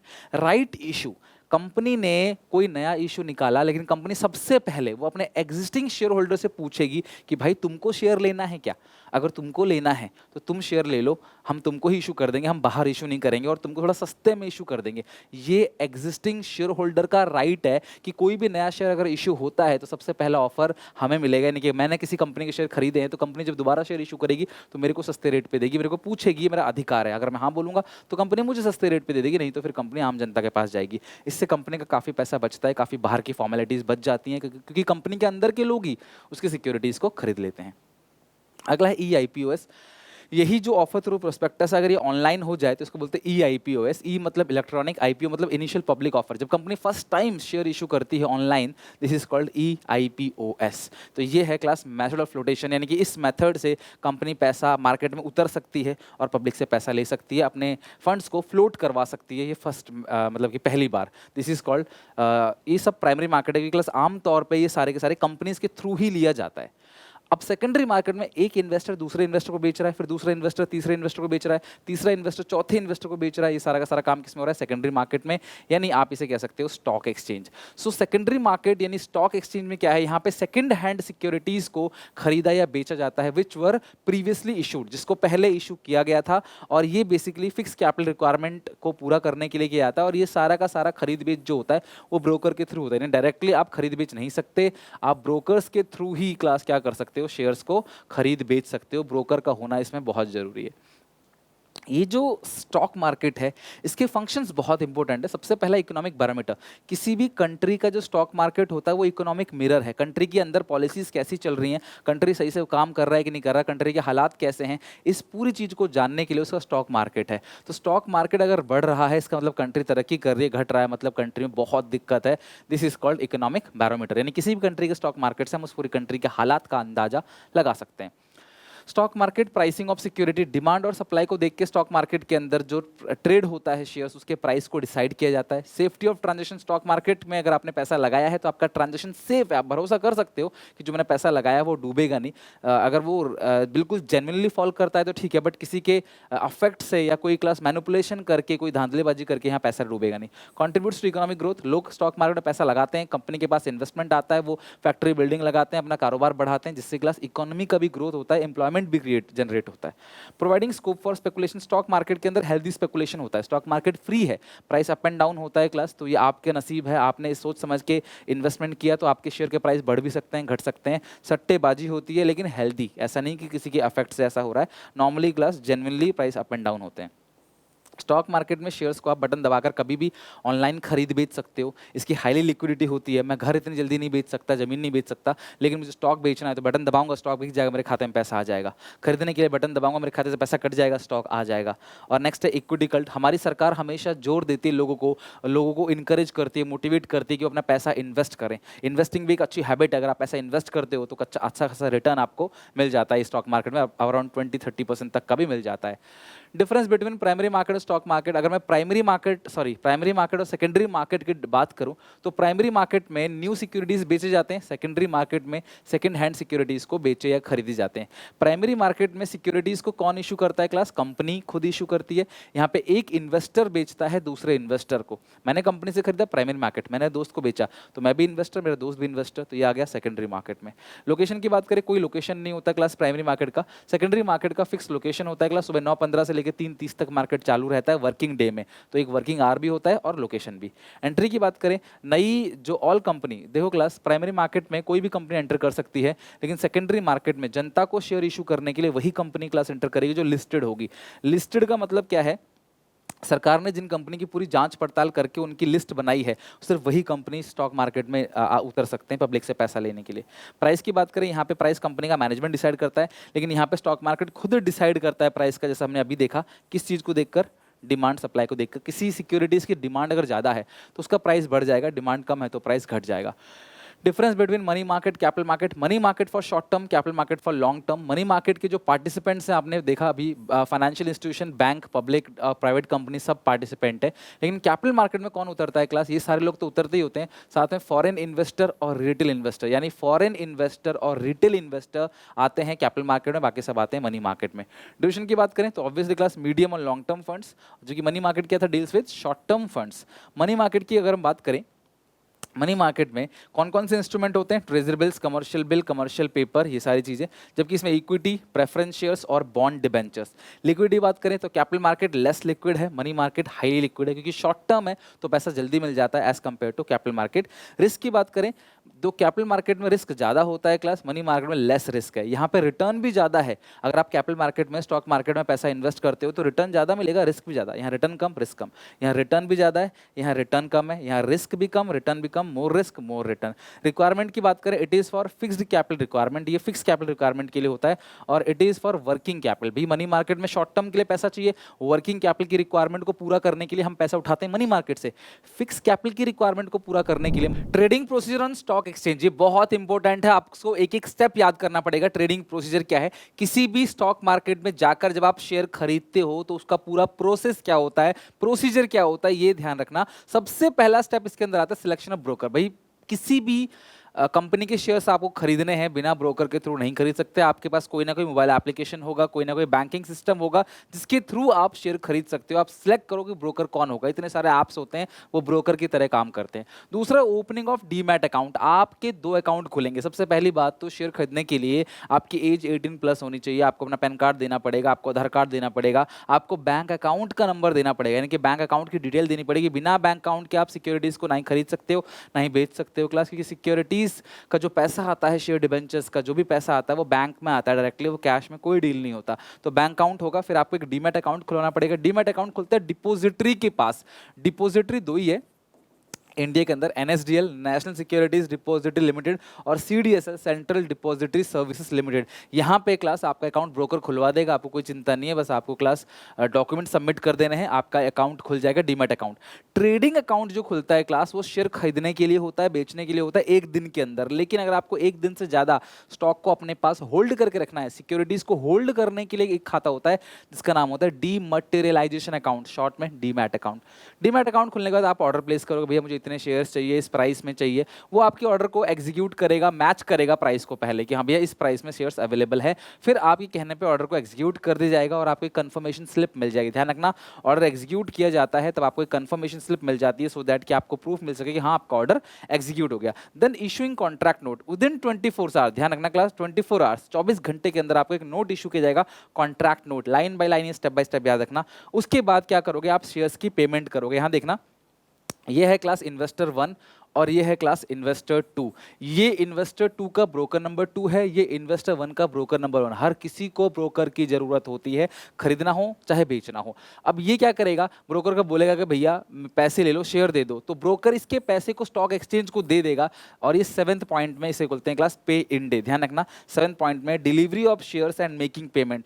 अगर मैं बेच रहा हूं तो शेयर डिलीवर करूंगा, अगर मैं खरीद रहा हूं तो पेमेंट करूंगा, पे इन डे बोलते हैं इसको। उसके बाद next class settlement cycle T+2 days का होता है। रोलिंग सेटलमेंट साइकिल कहता है T यानी कि ट्रेडिंग डे या टुडे, आज प्लस 2 दिन, जिस दिन आप ट्रेड कर रहे हो प्लस 2 दिन के अंदर अंदर सारा सेटलमेंट हो जाना चाहिए।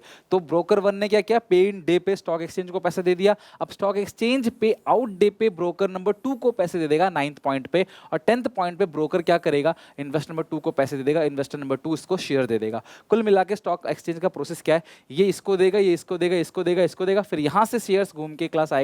लेकिन ये सारा काम डायरेक्टली नहीं हो रहा है, ये है डीपी डिपॉजिटरी पार्टिसिपेंट्स और ये है डिपॉजिटरी, ये है ब्रोकर नंबर 2 इसका डिपॉजिटरी पार्टिसिपेंट्स और ये डिपॉजिटरी। ये पूरा का पूरा क्लास स्टेप्स जो है ये है क्लास आपका स्टॉक एक्सचेंज में ट्रेडिंग प्रोसीजर। आपको सारे पॉइंट याद रखने हैं, हालांकि शुरू में 3-4 पॉइंट जो होते हैं वही एग्जामिनर आपसे पूछता है। डिपॉजिटरी सिस्टम के अंदर 2 पार्टीज होती हैं, पहला डिपॉजिटरी जो मैंने बताया एनएसडीएल सीडीएसएल, और दूसरा डिपॉजिटरी पार्टिसिपेंट्स। डिपॉजिटरी कहते किसको है, depository just like a bank जो आपकी सिक्योरिटीज को होल्ड करवाता है। Depository is an apex organisation in the unit depository system. Depository is just like a bank where depositor और invest can deposit and withdrawal the money और security. जहाँ पे आप सिक्योरिटीज को जमा करते हो, निकालते हो, उसको क्या बोलते हैं क्लास, डिपॉजिटरी। और in India there are only 2 depository, NSDL और क्लास दूसरा क्या है सीडीएसएल। ध्यान रखना एनएसडीएल सीडीएसएल ये 2 डिपोजिटरी है और क्लास आपका ब्रोकर इनमें से किसी एक जगह पे आपका अकाउंट खुलवाएगा। नेक्स्ट है depository participants like Indian bank, foreign bank, non banking financial corporation, stock broker, investor, ये सारे के सारे क्या है क्लास डिपोजिटरी पार्टिसिपेंट्स है जिनके थ्रू आप शेयर्स को खरीद बेच सकते हो। और ये डिपोजिटरी पार्टिसिपेंट सेबी से रजिस्टर्ड होता है, यानी कि सेबी इनके ऊपर पूरी निगरानी रखता है, इनको रजिस्टर करता है कि हाँ भैया ये डिपॉजिटरी पार्टिसिपेंट्स हैं, अब ये डील करने लायक हैं, अब ये डायरेक्टली डील कर सकते हैं किससे क्लास, इन्वेस्टर से। स्टॉक एक्सचेंज की 2 इंडिसेस हैं पहला सेंसेक्स, दूसरा निफ्टी। सेंसेक्स को बोलते हैं बॉम्बे स्टॉक एक्सचेंज, इतना ही पता होना चाहिए आपको। और इसके जो प्राइसेस होते हैं टॉप 30 स्टॉक्स, जो स्टॉक 30 टॉप स्टॉक जो परफॉर्म कर रहे हैं उनके प्राइसेस को देखकर क्लास सेंसेक्स के अंक ऊपर नीचे होते हैं। सिमिलरली निफ्टी जो है वो नेशनल स्टॉक एक्सचेंज है, यहाँ पे 50% जो की स्टॉक लिस्टेड, यहाँ पे जितने भी स्टॉक एक्सचेंज में कंपनी लिस्टेड है उनके 50% स्टॉक को देखकर इनके इंडिसेस, इनका प्राइस डिसाइड किया जाता है। अगर सेंसेक्स ऊपर जा रहा है इसका मतलब वो 30 कंपनी का जो प्राइस है ऊपर जा रहा है, तो हम अंदाजा लगा सकते हैं कि पूरा पूरा मार्केट ही ऊपर जा रहा है। इसी तरह से अगर निफ्टी ऊपर जा रहा है तो यानी कि टॉप 50% स्टॉक का परफॉर्मेंस ऊपर जा रहा है, इसका मतलब पूरी मार्केट का परफॉर्मेंस ऊपर जा रहा है। नेक्स्ट है other benefit of online stock exchange. अगर आप ऑनलाइन स्टॉक एक्सचेंज में ट्रेड करते हो, खरीदते बेचते हो, जो कि आजकल होता ही है, उसके दो बेनिफिट है। एक डीमटेरियलाइजेशन, आजकल ऑनलाइन सारा काम होता है, आपको पेपर इकट्ठा नहीं करना पड़ता, आपको स्टॉक्स का जो है पेपर वगैरह इकट्ठा कुछ नहीं करना, सर्टिफिकेट इकट्ठा नहीं करना, सीधा ऑनलाइन खरीद बेच करते हो। जैसे तुम्हारे बैंक खाते में पैसा आता है उसी तरीके से तुम्हारे डीमैट अकाउंट में, तुम्हारे डीमैट अकाउंट में शेयर्स आएगा, तुम्हारे डीमैट अकाउंट से शेयर्स निकल जाएगा।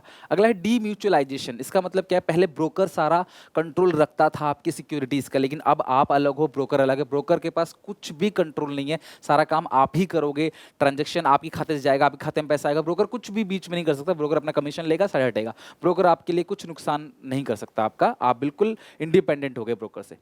हमारा लास्ट टॉपिक है SEBI, security exchange board of India. 1988 में क्लास स्टैब्लिश हुआ और security exchange board of India SEBI जो है ये स्टॉक मार्केट का रेगुलेटर है। स्टॉक मार्केट में कोई भी ऐसी एक्टिविटी ना हो जिससे स्टॉक मार्केट को नुकसान पहुंचे, इन्वेस्टर्स का किसी भी तरीके का नुकसान हो, इसको इंश्योर करना सेबी का काम है। जैसे आरबीआई का काम क्या होता है क्लास, रेगुलेट करना क्लास सारे बैंकों को, उसी तरीके से सेबी रेगुलेट करता है स्टॉक मार्केट को। SEBI as a watchdog की तरह काम करता है, जो क्लास स्टॉक मार्केट में किसी भी गलत इंसान को घुसने नहीं देता, कोई भी मैनिपुलेशन होने नहीं देता। ऑब्जेक्टिव क्या है सेबी के, ओवरऑल ऑब्जेक्टिव क्या है क्लास, प्रमोट करना, इन्वेस्टर के इंटरेस्ट को प्रोटेक्ट करना, प्रमोट करना, स्टॉक मार्केट को डेवलप करना, रूल रेगुलेशन बनाना स्टॉक मार्केट के लिए, उसको डेवलप करना, अच्छी अच्छी चीज़ें क्लास उसके अंदर लेके आना, लोगों के लिए ईज बनाना ताकि लोग आसानी से स्टॉक मार्केट में इन्वेस्ट कर सके, लोगों का भरोसा बिल्डअप करना, ऑनलाइन को प्रमोट करना, ये सब। तो to regulate the activity of stock exchange की एक्टिविटी पर निगरानी रखना, इन्वेस्टर्स के इंटरेस्ट को प्रोटेक्ट करना कि उनकी इन्वेस्टमेंट सेफ्टी हो, क्योंकि अगर इन्वेस्टर्स का जो है नुकसान पहुंचा होगा तो ये कौन आएगा स्टॉक मार्केट में पैसा लगाने, कोई पैसा नहीं लगाएगा, सब फिर अपने घर पे ही पैसा रखेंगे या बैंक में रखेंगे।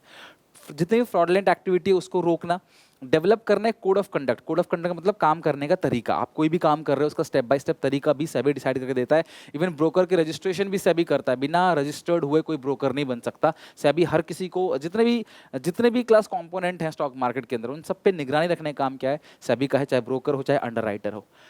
इसके तीन फंक्शन हैं सेबी के, सबसे पहला प्रोटेक्टिव, दूसरा है डेवलपमेंट, तीसरा है रेगुलेटरी। प्रोटेक्टिव फंक्शन के अंदर क्या क्या आता है, ये प्राइस रिगिंग को रोकता है, जो प्राइस का अप एंड डाउन कंपनी के थ्रू किया जाता है ना, उसको ये रोकता है। मिसलीडिंग स्टेटमेंट देने से रोकता है क्लास, कोई भी मैनिपुलेशन अगर किया जा रहा है कंपनी द्वारा, कंपनी के बोर्ड ऑफ डायरेक्टर द्वारा, कंपनी के बड़े बड़े एम्प्लॉयज द्वारा, उसको ये रोकता है।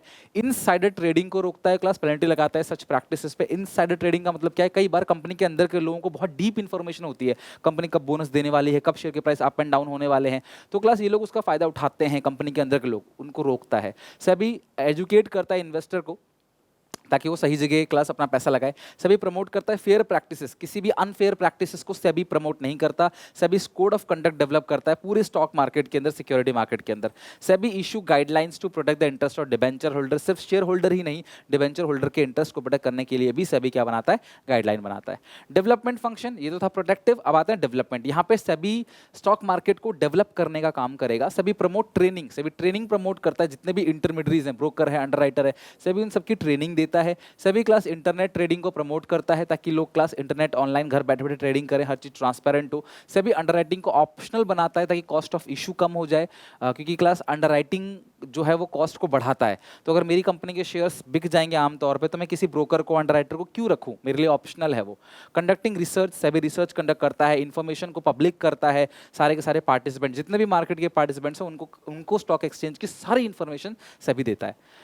लास्ट है रेगुलेट, यानी रूल रेगुलेशन बनाना क्लास, गलतियां होती हैं तो पेनल्टी लगाना, इसका काम किसका है क्लास, ये काम सेबी का है। These functions are perform by SEBI to regulate the business in stock exchange. SEBI frame करता है rule regulation, code of conduct frame करता है, रेगुलेट ब्रोकर्स के लिए, ब्रोकर को, अंडरराइटर को रेगुलेट करने के लिए। सेबी रूल रेगुलेशन बनाता है स्टॉक ब्रोकर, सब ब्रोकर के लिए। इवन सेबी रजिस्टर्ड और रेगुलेट करता है वर्किंग ऑफ म्यूचुअल फंड को भी सेबी रेगुलेट करता है। इवन जब एक कंपनी दूसरी कंपनी को खरीदेगी तब भी सेबी बीच में आएगा, जैसे मान लो कोई एक कंपनी है वो दूसरी कंपनी को खरीद रही है, तो उस टाइम पे शेयर होल्डर भी तो एक दूसरे के चेंज हो रहे हैं ना, तो सेबी जरूर बीच में आएगा, देखिएगा कोई अनफेयर ट्रेड प्रैक्टिसेस तो नहीं हो रहा, हमारे शेयर होल्डर के साथ कोई नुकसान तो नहीं हो रहा, धोखाधड़ी तो नहीं हो रही। सेबी कंडक्ट इंक्वायरी, ऑडिट भी बिठाता है, इंक्वायरी बिठाता है स्टॉक एक्सचेंज का, ये सारे सेबी के फंक्शन है। दो वर्ड है हमारे पास, एक है मार्केटिंग और दूसरा है मार्केटिंग मैनेजमेंट। तो मार्केटिंग का मतलब क्या होता है? मार्केटिंग एक ऐसा प्रोसेस है जहां पे लोग एक्सचेंज करते हैं गुड्स एंड सर्विसेज को for money and something value to them. कुछ सेलिंग जैसा ही समझ लो, लेकिन मार्केटिंग में जो मेन फोकस होता है वो होता है कस्टमर की नीड और वांट्स को पूरा करना और पूरी मार्केट को मैनेज करना ही marketing management. It refers to management of all the activities related to market. जहां सामान बन रहा है उससे बहुत पहले ही मार्केटिंग चालू हो जाता है, सामान बेचने के बाद, पैसा आने के बाद, उसके बाद तक भी मार्केटिंग चालू रहता है। This is called marketing. अगर मैं मार्केटिंग के फीचर्स की बात करूं तो सबसे पहला नीड्स और वांट। मार्केटिंग हमेशा फोकस करता है कस्टमर की नीड और वांट्स पे। वांट्स मतलब जहां पे लग्जरी की बात करते हैं, नीड का मतलब जो आपके लिए जरूरी है। मुझे प्यास लगी है, पानी मेरे लिए नीड है, जूस मेरे लिए वांट्स है। लग्जरी पे जाते हैं, परचेसिंग पावर को देखते हैं तो वांट्स, और जो जरूरत है उसके लिए नीड्स। सेकंड है क्रिएटिंग मार्केट ऑफरिंग। आप मार्केट में इतने सारे क्लास कस्टमर हैं, अलग अलग लेवल के लोग रहते हैं, उनकी लेवल ऑफ इनकम अलग अलग है, अर्निंग कैपेसिटी अलग अलग है, उसके हिसाब से आप प्रोडक्ट को ऑफर करो। कहने का मतलब क्या है? डिफरेंट कलर्स में, डिफरेंट साइज में, डिफरेंट क्वालिटी में आप ग्रेडिंग करके दो, ताकि हर एक ग्राहक अपने हिसाब से प्रोडक्ट को खरीद सके। जैसे टीवी, रेफ्रिजरेटर आते हैं अलग अलग कलर पैटर्न में, अलग अलग साइज में, अलग अलग क्लास, क्वांटिटी, वॉल्यूम में, ये सब। अगला है एक्सचेंज मैकेनिज्म। ऑब्वियसली मार्केटिंग में कुछ सामान दिया जाता है, कुछ खरीद जाता है। मैं आपको पैसे दे रहा हूं, आपसे सामान खरीद रहा हूं, तो एक एक्सचेंज मैकेनिज्म है, साथ में कस्टमर वैल्यू भी है। कहने का मतलब क्या है कि कस्टमर को आप ऐसा क्या खास दे सकते हो जो मार्केट में और कोई कॉम्पिटिटर नहीं दे रहा है, सो दैट वो आपका प्रोडक्ट खरीदे। तो कुछ ना कुछ आपको वैल्यू एडिशन करना पड़ेगा, कुछ ना कुछ खास आपको देना पड़ेगा अपने प्रोडक्ट में जो आज तक कोई नहीं दे रहा, तभी लोग आपका प्रोडक्ट खरीदेंगे। अगला है मार्केटिंग मैनेजमेंट फिलॉसफी। क्वेश्चन पक्का बनना तय है इससे। मार्केटिंग की 5 फिलॉसफीज हैं, 5 धारणाएं हैं। सबसे पहला है प्रोडक्शन कॉन्सेप्ट। प्रोडक्शन कॉन्सेप्ट क्या कहता है कि हम सबको फोकस करना चाहिए। ये जो प्रोडक्शन कॉन्सेप्ट वाले लोग हैं, ये क्या करते हैं? प्रोडक्ट इजीली अवेलेबल होना चाहिए और चीप होना चाहिए, इकोनॉमिकल। सामान सस्ता और इजीली अवेलेबल होगा तो लोग खरीदेंगे। प्रोडक्ट कॉन्सेप्ट कहता है नहीं, सामान अगर बहुत ही हाई क्वालिटी का होगा तभी लोग खरीदेंगे। मतलब सामान जो होना चाहिए वो बहुत ही हाई क्वालिटी का होना चाहिए, तभी लोग खरीदेंगे। क्वालिटी इसमें बहुत ज़्यादा मेंटेन की जाती है। सेलिंग कॉन्सेप्ट बात करता है कि आप सामान को किसी भी तरीके से बेचो, सेलर जो चाहे वो बेच सकता है। Aggressive technique, aggressive promotional technique का यूज करके सामान को बेचा जाता है। मार्केटिंग कॉन्सेप्ट कहता है कस्टमर भगवान है, कस्टमर की नीड और वांट को देखो, कस्टमर सेटिस्फेक्शन पे काम करो विद ऑप्टिमम प्रॉफिट। थोड़ा बहुत मुनाफा जरूर कमाओ सर्वाइव करने के लिए, कस्टमर को और बेटर देने के लिए, बट कस्टमर का satisfaction is the main motto of marketing. Last concept है सुसाइटल कॉन्सेप्ट। ये कॉन्सेप्ट कहता है कस्टमर का सेटिस्फेक्शन देखो, लेकिन ब्लाइंडली नहीं। ये भी देखो क्लास कि कस्टमर जो है अगर दारू, सिगरेट, बीड़ी मांग रहा है तो उससे समाज को नुकसान पहुंचेगा, सोसाइटी को नुकसान पहुंचेगा। तो उसकी नीड और वांट ब्लाइंडली फॉलो मत करो। जो सोसाइटी को नुकसान पहुंचाए वो सारी नीड पूरी करो, जो सोसाइटी को नुकसान ना पहुंचाए।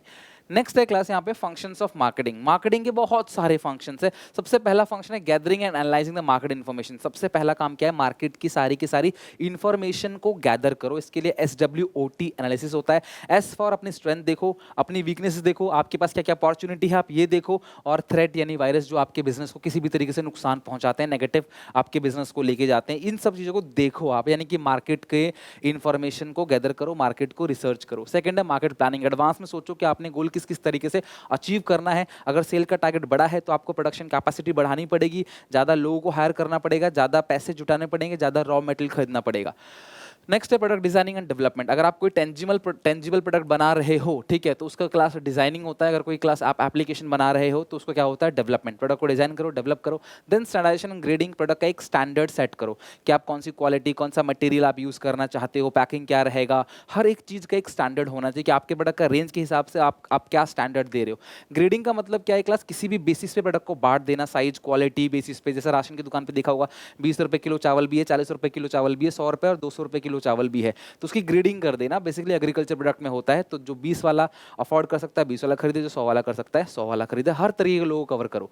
Packaging and labelling. प्रोडक्ट को प्रोटेक्ट करने के लिए एटमॉस्फेयर से, ठीक है, सराउंडिंग से प्रोटेक्ट करने के लिए क्लास हम क्या करते हैं? पैकेजिंग करते हैं। और लेबलिंग मतलब ब्रांड, उसके ऊपर क्लास पूरी इन्फॉर्मेशन डालते हैं। लेबलिंग इन्फॉर्मेशन पार्ट होता है, इन्फॉर्मेटिव पार्ट, कि हर एक चीज़ के ऊपर क्लास इन्फॉर्मेशन दे दो, जो भी इन्फॉर्मेशन आप कस्टमर को देना चाहते हो। ब्रांडिंग का मतलब क्या है क्लास? एक नाम बनाना, एक पहचान बनाना, एक इमेज बनाना, क्लास एक नाम बनाना जिसके थ्रू आप बेचते हो, लोगों का भरोसा भी रहता है।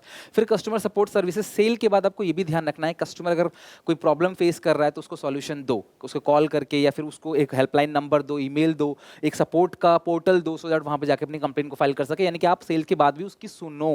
नेक्स्ट है प्राइसिंग ऑफ प्रोडक्ट। सबसे क्रूशियल और सबसे सेंसिटिव एलिमेंट जो है वो 8वां पॉइंट है, प्राइसिंग ऑफ प्रोडक्ट। आपको ध्यान रखना है कंज्यूमर बहुत प्राइस सेंसिटिव होता है, थोड़ा सा ऊपर नीचे हुआ कंज्यूमर मार्केट को छोड़ के निकल लेगा, किसी और का सामान खरीद लेगा। तो आपको ये देखना है कि प्रोडक्ट का प्राइस कितना होगा। फिर आप प्रमोशन सेल, किस तरीके से अपने प्रोडक्ट का प्रमोशन करोगे, ग्राहक तक पहुंचाओगे कि आपका प्रोडक्ट आ गया, और क्लास किस तरीके से सेलिंग को बढ़ाओगे। नेक्स्ट है फिजिकल डिस्ट्रीब्यूशन। सामान यहाँ बन रहा है लेकिन कंजप्शन अलग अलग जगह पे हो रहा है। चाय असम में बनती है लेकिन हम यहाँ भी चाय पीते हैं उत्तर प्रदेश में, ठीक है। तो ये देखना है क्लास की आपका फिजिकल डिस्ट्रीब्यूशन कैसा है, आप किस तरीके से प्रोडक्ट को डिस्ट्रीब्यूट करोगे, बीच में कितने रिटेलर होंगे, कितने होलसेलर होंगे, ये सारी चीजें, एजेंट कितने होंगे।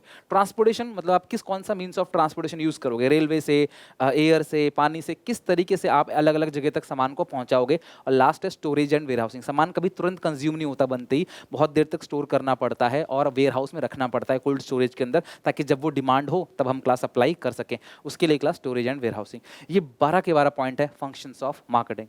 नेक्स्ट है मार्केटिंग मिक्स। मार्केटिंग मिक्स क्या है क्लास? मार्केटिंग टूल्स हैं जो फर्म यूज करती है to pursue the marketing objective in target market. Marketing mix basically वो सारे के सारे टूल्स हैं जिनके थ्रू मार्केटिंग की जाती है। क्लास फिलिप्स कॉटलर ने इन्होंने क्लास ये डेफिनेशन दिया हुआ था। अब मार्केटिंग के 4 एलिमेंट है, इसको बोलते हैं 4P। मैककार्थे, ठीक है, नाम क्या है? मैककार्थे। मैककार्थे ने क्लास ये 4 एलिमेंट दिए हुए थे, product mix, price mix, place mix, या फिजिकल डिस्ट्रीब्यूशन मिक्स भी कहते हैं इसको, प्रमोशन मिक्स, इसको बोलते हैं 4P। एक 5th P भी होता है जिसकी बात मैं एंड में करूंगा। अगर हम प्रोडक्ट मिक्स की बात करें तो all the decision relating to product is called product mix. Product के रिगार्डिंग आप जितने भी डिसीजंस को ले रहे हो उसको हम लोग प्रोडक्ट मिक्स बोलते हैं। Important component of product mix are, product mix के इंपॉर्टेंट कंपोनेंट कौन कौन से? ब्रांडिंग, पैकेजिंग और लेबलिंग।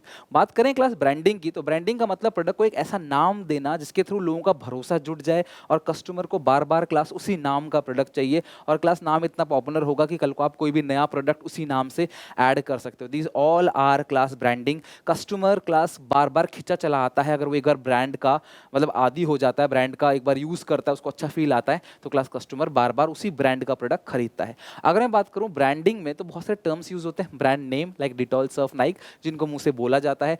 ब्रांड मार्क क्या होता है क्लास? एक ऐसा साइन जो बोला नहीं जाता, पहचाना जाता है। क्लास मर्सिडीज का क्लास ये जो साइन है, एप्पल का साइन, नाइके, पेप्सी, ये जो साइन है क्लास, ये क्लास बोलते हैं ब्रांड मार्क, ठीक है। एक है ट्रेडमार्क। जब किसी भी ब्रांड नेम को लीगल प्रोटेक्शन दे दिया जाता है कि भाई ये नाम आप ही का है, इसे आप ही यूज करोगे, इस नाम को कोई और यूज नहीं कर सकता, that is called trademark. Yahoo, Adidas, ये सब क्लास आप इनके नाम से बिजनेस नहीं कर सकते, आप मैकडी के नाम से बिजनेस नहीं कर सकते, क्योंकि क्लास वो क्या है? ट्रेडमार्क है। ट्रेडमार्क मतलब ऐसा लिखा रहता है, देखो आपको दिखेगा ये गोला ATM, ट्रेडमार्क। ये लीगल प्रोटेक्शन है टू द ब्रांड नेम कि कोई और इस ब्रांड नेम कॉपी ना कर ले।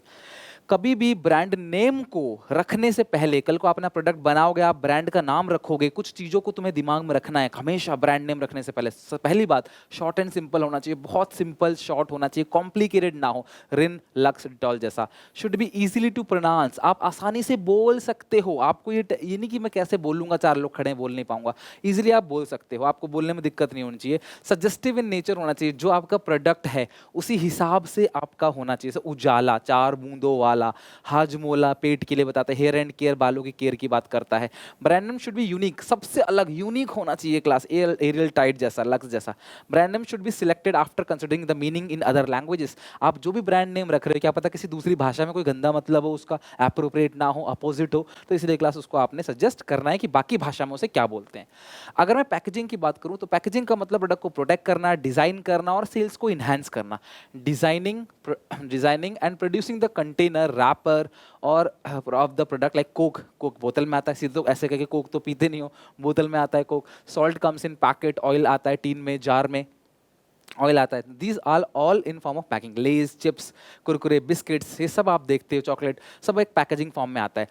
प्राइमरी पैकेजिंग लाइक एक टूथपेस्ट का ट्यूब है, ट्यूब के अंदर पेस्ट को घुसा दिया, this is called primary packaging. फिर उस पेस्ट के ऊपर एक छोटा सा कार्डबोर्ड का बॉक्स लगा दिया, this is called secondary packaging. फिर उसी छोटे छोटे बॉक्स को कई सारे बड़े बड़े बॉक्स के अंदर डाल दिया ताकि दूर दराज उसे भेजा जा सके, this is called transport packaging. अगर मैं पैकेजिंग की बात करूं, देखो क्लास इस तरीके से क्लास प्रोडक्ट जो है वो पैकेजिंग फॉर्म में आता है इस तरीके से, ठीक है।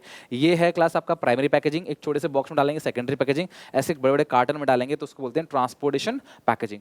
पैकेजिंग के फंक्शन बहुत इंपॉर्टेंट है, पेपर में पूछे जाते हैं। सबसे पहला फंक्शन है प्रोटेक्शन। पैकेजिंग हमारे प्रोडक्ट को प्रोटेक्ट करता है from class rodents, from atmosphere, ठीक है, टेम्परेचर से, हर जगह से क्लास उसको प्रोटेक्ट करता है। आइडेंटिफिकेशन, लेस चिप्स को बाहर रख दो, कोई भी चिप्स बाहर रख दो, बिस्कुट बाहर रख दो, वो सील जाते हैं, वो अच्छा उसकी क्रंचीनेस खत्म हो जाती है। पैकेट के अंदर रहेगा तो ऐसा नहीं होगा। कोक खोल दोगे उसके बाद वो अच्छे से टेस्ट नहीं आएगा कुछ दिन बाद पीने में, तो वो बंद रहता है तो उसके अंदर गैस रहती है, वो प्रोटेक्ट करता है। आइडेंटिफिकेशन, अगर अच्छी पैकेजिंग है तो किसी प्रोडक्ट का ऐसा पैकेजिंग होता है, पैकेट देख के पहचान लोगे कि हाँ यार इस ब्रांड का प्रोडक्ट है ये। कन्वीनियंस, पैकेजिंग अगर पैकेट फॉर्म में है तो आप उठाए कहीं भी ले जा सकते हो। लाइक आप आजकल की बोतल देखो, कोका कोला की जो बोतल आती है, पेप्सी की बोतल आती है, कोल्ड ड्रिंक्स वगैरह की, इजीली पकड़ के कहीं भी लेके जा सकते हो। प्रमोशन, पैकेजिंग के ऊपर 20% ऑफ, प्राइस वगैरह का रिडक्शन लिखा रहता है, 20% एक्स्ट्रा ऐसा लिखा रहता है, तो प्रमोशन भी होता है। प्लस अगर प्रोडक्ट पैकेजिंग है तो आपके हेल्थ और सैनिटेशन के लिए अच्छा रहता है, स्वच्छता रहता है। खुले हुए चीज़ों में मच्छर, धूल, धड़का, मक्खी, कीड़े मकोड़े बैठते हैं, है ना जो बहुत सारे अदर जो माइक्रो ऑर्गेनिज्म है वो बैठ जाते हैं। पैकेट रहेगा तो सेफ रहेगा, आपके हेल्थ के लिए अच्छा रहेगा। और अगला है सेल्फ सर्विस आउटलेट। जितने भी सेल्फ सर्विस आउटलेट होते हैं जहाँ पे आप डिपार्टमेंटल स्टोर बोलते हो, सब पड़ा रहता है क्लास पैकेट फॉर्म में, आप उठाते हो, कार्ट में रखते हो, शॉपिंग करना आसान हो जाता है। अलग अलग लोग आपको तोल के नहीं दे रहा होता, हर चीज़ पैक फॉर्म में रहता है, you can easily shopping in self service outlet. Labelling की बात करें, ये देखो चिप्स का पैकेट, इसके ऊपर कितनी सारी इन्फॉर्मेशन दे रखी है क्लास, इसके अंदर जो भी इन्फॉर्मेशन दे रखी है जो तुम्हारे काम की है, जो तुम्हें जानना जरूरी है, दिस इज कॉल्ड लेबलिंग। ये क्लास आइडेंटिफिकेशन मार्क है पैकेट का, इवन क्लास उसके बारे में मैन्युफैक्चरर कौन है, content, batch number, expiry date, weight, MRP और ऐसी बहुत सारी लीगल इन्फॉर्मेशन जो कंज्यूमर को देना है, वो सब क्लास इस प्रोडक्ट में लिखा रहता है। लेबलिंग के फंक्शन भी बहुत इंपॉर्टेंट है पैकेजिंग जैसा। सबसे पहला लेबल पूरे प्रोडक्ट को डिस्क्राइब करता है, उसके कंटेंट के बारे में बताता है, स्पेसिफाई करता है क्या प्रोडक्ट है, क्या कंटेंट है। Identify product, Cadbury daily milk का चॉकलेट या किटकैट या फरेरो रोशर, दूर से देख के ये क्लास आप उसकी पैकेजिंग से, आप उसे उसकी लेबलिंग से, उसके ऊपर जो बना रहता है, डिजाइन रहता है, उसको देख के आप पहचान लोगे। Helps in grading, book bond की चाय आती है, red level, yellow level, green level, है ना, तो ये जो ग्रेडिंग है, ग्रेडिंग करने में मदद करता है क्लास। अलग अलग लेबल लगा के प्रोडक्ट का अलग अलग क्वालिटी, अलग अलग फ्लेवर, हम लोग क्लास इस तरीके से प्रोडक्ट को ग्रेड करते हैं। और लेबलिंग के अकॉर्डिंग, लेबलिंग से सेल भी बढ़ती है। पैकेट के ऊपर जो सेल्स इनहेंस करने के लिए हम लोग लिखते हैं प्राइस कट करके, जैसे मान लो 50,000 का है, ठीक है, प्रोडक्ट कट 40 लिखा है, तो इस क्लास सेल्स को इनहेंस किया जाता है। इवन बहुत जगह 20% एक्स्ट्रा, 20% ऑफ, ये भी लेबलिंग का काम होता है। मतलब प्रमोशन करना पैकेजिंग का भी काम है, लेबलिंग का भी काम है। इन्फॉर्मेशन रिक्वायर्ड बाई लॉ, जैसे क्लास दूध के डब्बे पे लिखा रहता है, छोटे बच्चों का जो पाउडर मिल्क आता है, लिखा रहता है कि बच्चों के लिए माँ का दूध ही सबसे अच्छा है, सिगरेट से कैंसर होता है। ये सब क्लास लॉ की इन्फॉर्मेशन है जो लेबल के ऊपर लिखना जरूरी है, और लेबलिंग है तभी हम ये लिख पाते हैं। नेक्स्ट है price mix. All the decision relating to the price is called price mix. Price के रिगार्डिंग जितने भी डिसीजन लिया जाता है क्लास के, प्राइस कैसे रखा जाए, this is called price mix. और कौन कौन से फैक्टर्स है जो डिसाइड करता है कि किसी भी कमोडिटी का प्राइस कितना होगा। सबसे पहला है कॉस्ट ऑफ द प्रोडक्ट। आपका कॉस्ट अगर ज़्यादा है तो प्राइस ज़्यादा होगा, कॉस्ट कम तो प्राइस कम। तो मतलब आप कम से कम इतना पैसा ग्राहक से वसूल लो ताकि आपके जो खर्चे हैं वो निकल जाएं। अपनी जेब से कौन खर्च करता है। एक्सटेंशन ऑफ कंपटीशन, और अगर मार्केट में कंपटीशन ज़्यादा है तो तुम प्राइस कम रखोगे, है ना। अगर बहुत सारे सेलर हैं तो तुम प्राइस बढ़ाओगे कि ग्राहक कहीं और नहीं चला जाएगा। तो कंपटीशन जितना ज़्यादा होता है उतना अच्छा होता है ग्राहक के लिए, प्राइस जो मिलता है कम मिलता है। कस्टमर डिमांड एंड यूटिलिटी, अगर कस्टमर कोई प्रोडक्ट ऐसा है जिसकी ग्राहक को बहुत ज़्यादा ज़रूरत है, लोग डिमांड कर रहे हैं, तो प्राइस आप बढ़ा सकते हो। डिमांड नहीं कर रहे तो प्राइस लो रखो। जैसे आप देखते हो दिवाली टाइम पर पटाखे वगैरह कितने महंगे हो जाते हैं, ठीक है, या कोई सीजन में एसी महंगा हो जाता है, गर्मी में उलन कपड़े सर्दी में महंगे हो जाते हैं। गवर्नमेंट लीगल रेगुलेशन, कई सारे प्रोडक्ट ऐसा रहता है जिसका प्राइस आप बढ़ा नहीं सकते। सरकार कहती है भाई गैस सिलेंडर का दाम आप नहीं बढ़ा सकते, अनाज का दाम आप इतना नहीं बढ़ा सकते, तो भी आपको उसके हिसाब से प्राइस रखना पड़ेगा। मार्केटिंग मेथड यूज़, आप कौन सा मार्केटिंग मेथड यूज़ कर रहे हो, यानी कि आपका एडवर्टाइजमेंट कितना कर रहे हो, उस पर भी डिपेंड करता है किससे ऐड करा रहे हो। छोटी छोटी दुकानों का सामान सस्ता रहता है क्योंकि वो ऐड नहीं कराते, बड़ी बड़ी दुकान बड़े बड़े एक्टर से ऐड कराते हैं तो उनका प्राइस ज़्यादा रहता है। और प्राइसिंग ऑब्जेक्टिव, बहुत सारे ऐसे इंसान होते हैं जिनका मेन होता है सेल्स मोटिव। तो अगर आपका सेल्स मोटिव मेन है कि भैया मुझे सामान बेचना है तो प्राइस कम होगा, अगर मुनाफा ज़्यादा कमाना है तो प्राइस क्या होगा, ज़्यादा होगा। फिजिकल डिस्ट्रीब्यूशन, यानी कंज्यूमर यहाँ बैठा है, प्रोड्यूसर यहाँ बैठा है, तो यहाँ से यहाँ तक पहुँचने के लिए आप डायरेक्टली पहुँचोगे या बीच में कुछ लोगों को रखोगे जो सेल्स को बढ़ाएंगे। दिस पूरा ये जो गैप है, this is called physical distribution, कि आपके बीच में, ग्राहक और सेलर के बीच में कितने मिडिल मैन होंगे, this is called class physical distribution. अगर मैं मिडिल मैन की बात करूँ तो सबसे पहला है क्लास एजेंट, दूसरा है क्लास होलसेलर, तीसरा है रिटेलर। मैक्सिमम ये तीन जो मिडिल मैन है वो बीच में होते हैं, इसको बोलते हैं डिस्ट्रीब्यूशन चैनल। अगर मैं बात करूँ class types of distribution channel की, सबसे पहला जीरो लेवल डिस्ट्रीब्यूशन चैनल। बेटा जीरो लेवल चैनल या डायरेक्ट चैनल किसे कहते हैं? Here products are directly deliver to producers to consumer. देखो, अगर प्रोड्यूसर सीधा कंज्यूमर को डिलीवर कर रहा है, बीच में कोई नहीं है, जैसे बाटा अपने से शूज बेचती है, यूरेका फॉब्स अपने मशीन्स बेचती है, तो यहाँ से यहाँ तक डायरेक्टली अगर आप बेच रहे हो, वैक्यूम क्लीनर बेचती है वो यूरेका फॉब्स, तो डायरेक्टली ग्राहक को बेचा आता है, बीच में कोई मिडिल मैन नहीं। This is called zero level या डायरेक्ट चैनल। अब इनडायरेक्ट के अंदर वन लेवल, मतलब बीच में एक बंदा है रिटेलर, यानी कि जो कंपनी है वो बेचेगा रिटेलर को, रिटेलर बेचेगा कंज्यूमर को। जितने भी डिपार्टमेंट स्टोर, राशन की दुकान होती हैं, दे आर कॉल्ड रिटेलर्स, ठीक है। नेक्स्ट है टू लेवल चैनल, जहाँ पे दो लोग होते हैं क्लास, बेसिकली सॉल्ट, ग्रोसरी वगैरह यहीं से बेचा आता है। कंपनी बेचता है होलसेलर्स को, होलसेलर बेचता है रिटेलर को, रिटेलर बेचता है कंज्यूमर को। रिटेलर का होना बहुत जरूरी है। अगर ये रिटेलर नहीं होते तो मुझे चाय के लिए चाय की कंपनी में जाना पड़ता, चीनी के लिए चीनी की कंपनी में जाना पड़ता, दूध के लिए दूध की कंपनी में जाना पड़ता, बड़ी दिक्कत होती है। आज रिटेलर शॉप होती है, रिटेल शॉप, जहाँ पे एक ही जगह जाते हैं, हमें सारी की सारी चीज़ें वहाँ पे इकट्ठे मिल जाती हैं। थ्री लेवल चैनल को क्या होता है? जहाँ पे मैन्युफैक्चर एजेंट, अलग अलग स्टेट के अंदर ना एजेंट बैठे रहते हैं, ठीक है, अलग अलग स्टेट्स, अगर विदेशों में काम चल रहा है आपका, तो मैन्युफैक्चर बेचेगा एजेंट को, एजेंट बेचेगा होलसेलर को, होलसेलर बेचेगा रिटेलर को, और रिटेलर बेचेगा कंज्यूमर को। नेक्स्ट है डिसीजंस इन फिजिकल डिस्ट्रीब्यूशन या components of physical distribution. Physical distribution के अंदर चार कंपोनेंट है, बहुत इंपॉर्टेंट है। सबसे पहला ऑर्डर प्रोसेसिंग। कोई भी ग्राहक तभी खुश होता है जब आपका ऑर्डर तुरंत मिल जाता है। मैंने आज ऑर्डर दिया, मेरे को जितनी जल्दी मुझे ऑर्डर मेरा मिल जाएगा उतनी जल्दी मैं खुश रहूंगा। तो हर एक सेलर क्या करता है, ये मेंटेन करता है कि भैया ऑर्डर कितनी जल्दी पूरा किया जा सके, उसके लिए कुछ खर्च भी किया जाता है। लेकिन अगर आप ऑर्डर टाइम पे नहीं दोगे, कस्टमर नाराज हो जाएगा। तो ये सारी चीज़ों को मैनेज करना काम होता है सेलर का, कि भी ऑर्डर को समय पे दे, डिलीवरी टाइम से पहले करे, तो ग्राहक खुश रहेगा। दूसरा है क्लास ट्रांसपोर्टेशन। ट्रांसपोर्टेशन मतलब क्या है? सामान बहुत सारे अलग अलग जगह पे जाता है, सामान यहाँ कंज्यूम नहीं होता, यहाँ बन रहा है, अलग अलग जगह पे जाता है, तो ऑब्वियसली ट्रांसपोर्टेशन वैल्यू ऐड करता है, लेकिन उसका कुछ खर्चा भी होता है अलग अलग जगह भेजने का। तो हमेशा दुकानदारी कंपेयर करेगा कि मैं ट्रांसपोर्टेशन का खर्चा कितना कर रहा हूँ और ये मेरी वैल्यू एडिशन कितनी कर रहा है, उसको कंपेयर करके ट्रांसपोर्टेशन को मेंटेन करेगा। ये होता है तभी हमें सामान मिल जाता है, चाहे सामान इंडिया में कहीं भी बन रहा हो या विदेश में ही क्यों ना बन रहा हो। वेयर हाउसिंग, कभी भी सामान इमीडिएटली कंज्यूम नहीं होता। आज बना है तो क्या पता 1 महीने बाद, 2 महीने बाद, 6 महीने बाद कंज्यूम हो, उसको स्टोर करना पड़ेगा। बहुत सारा ऐसा सामान होता है जो साल में एक बार बनता है, कंजप्शन पूरे साल रहता है। बहुत सारा सामान ऐसा होता है जो सालों भर बनता है, कंजप्शन सिर्फ एक सीज़न में रहता है। तो भैया आपको ये चेक करना है कि भैया वेयर हाउसिंग का खर्चा कितना आ रहा है, और सामान जो है हम लोग कितना कॉस्ट, ऐसा नहीं कि वेयर हाउसिंग कॉस्ट ही बहुत ज़्यादा बढ़ जाए, ये कॉस्ट चेक करना होता है वेयर हाउसिंग का। फिजिकल डिस्ट्रीब्यूशन में ये एक डिसीजन है। अगला है इन्वेंट्री। हम हमेशा इन्वेंट्री मेंटेन करके रखते हैं सो दैट कस्टमर जब मांगे तुरंत हम उसको डिलीवरी दे सकें।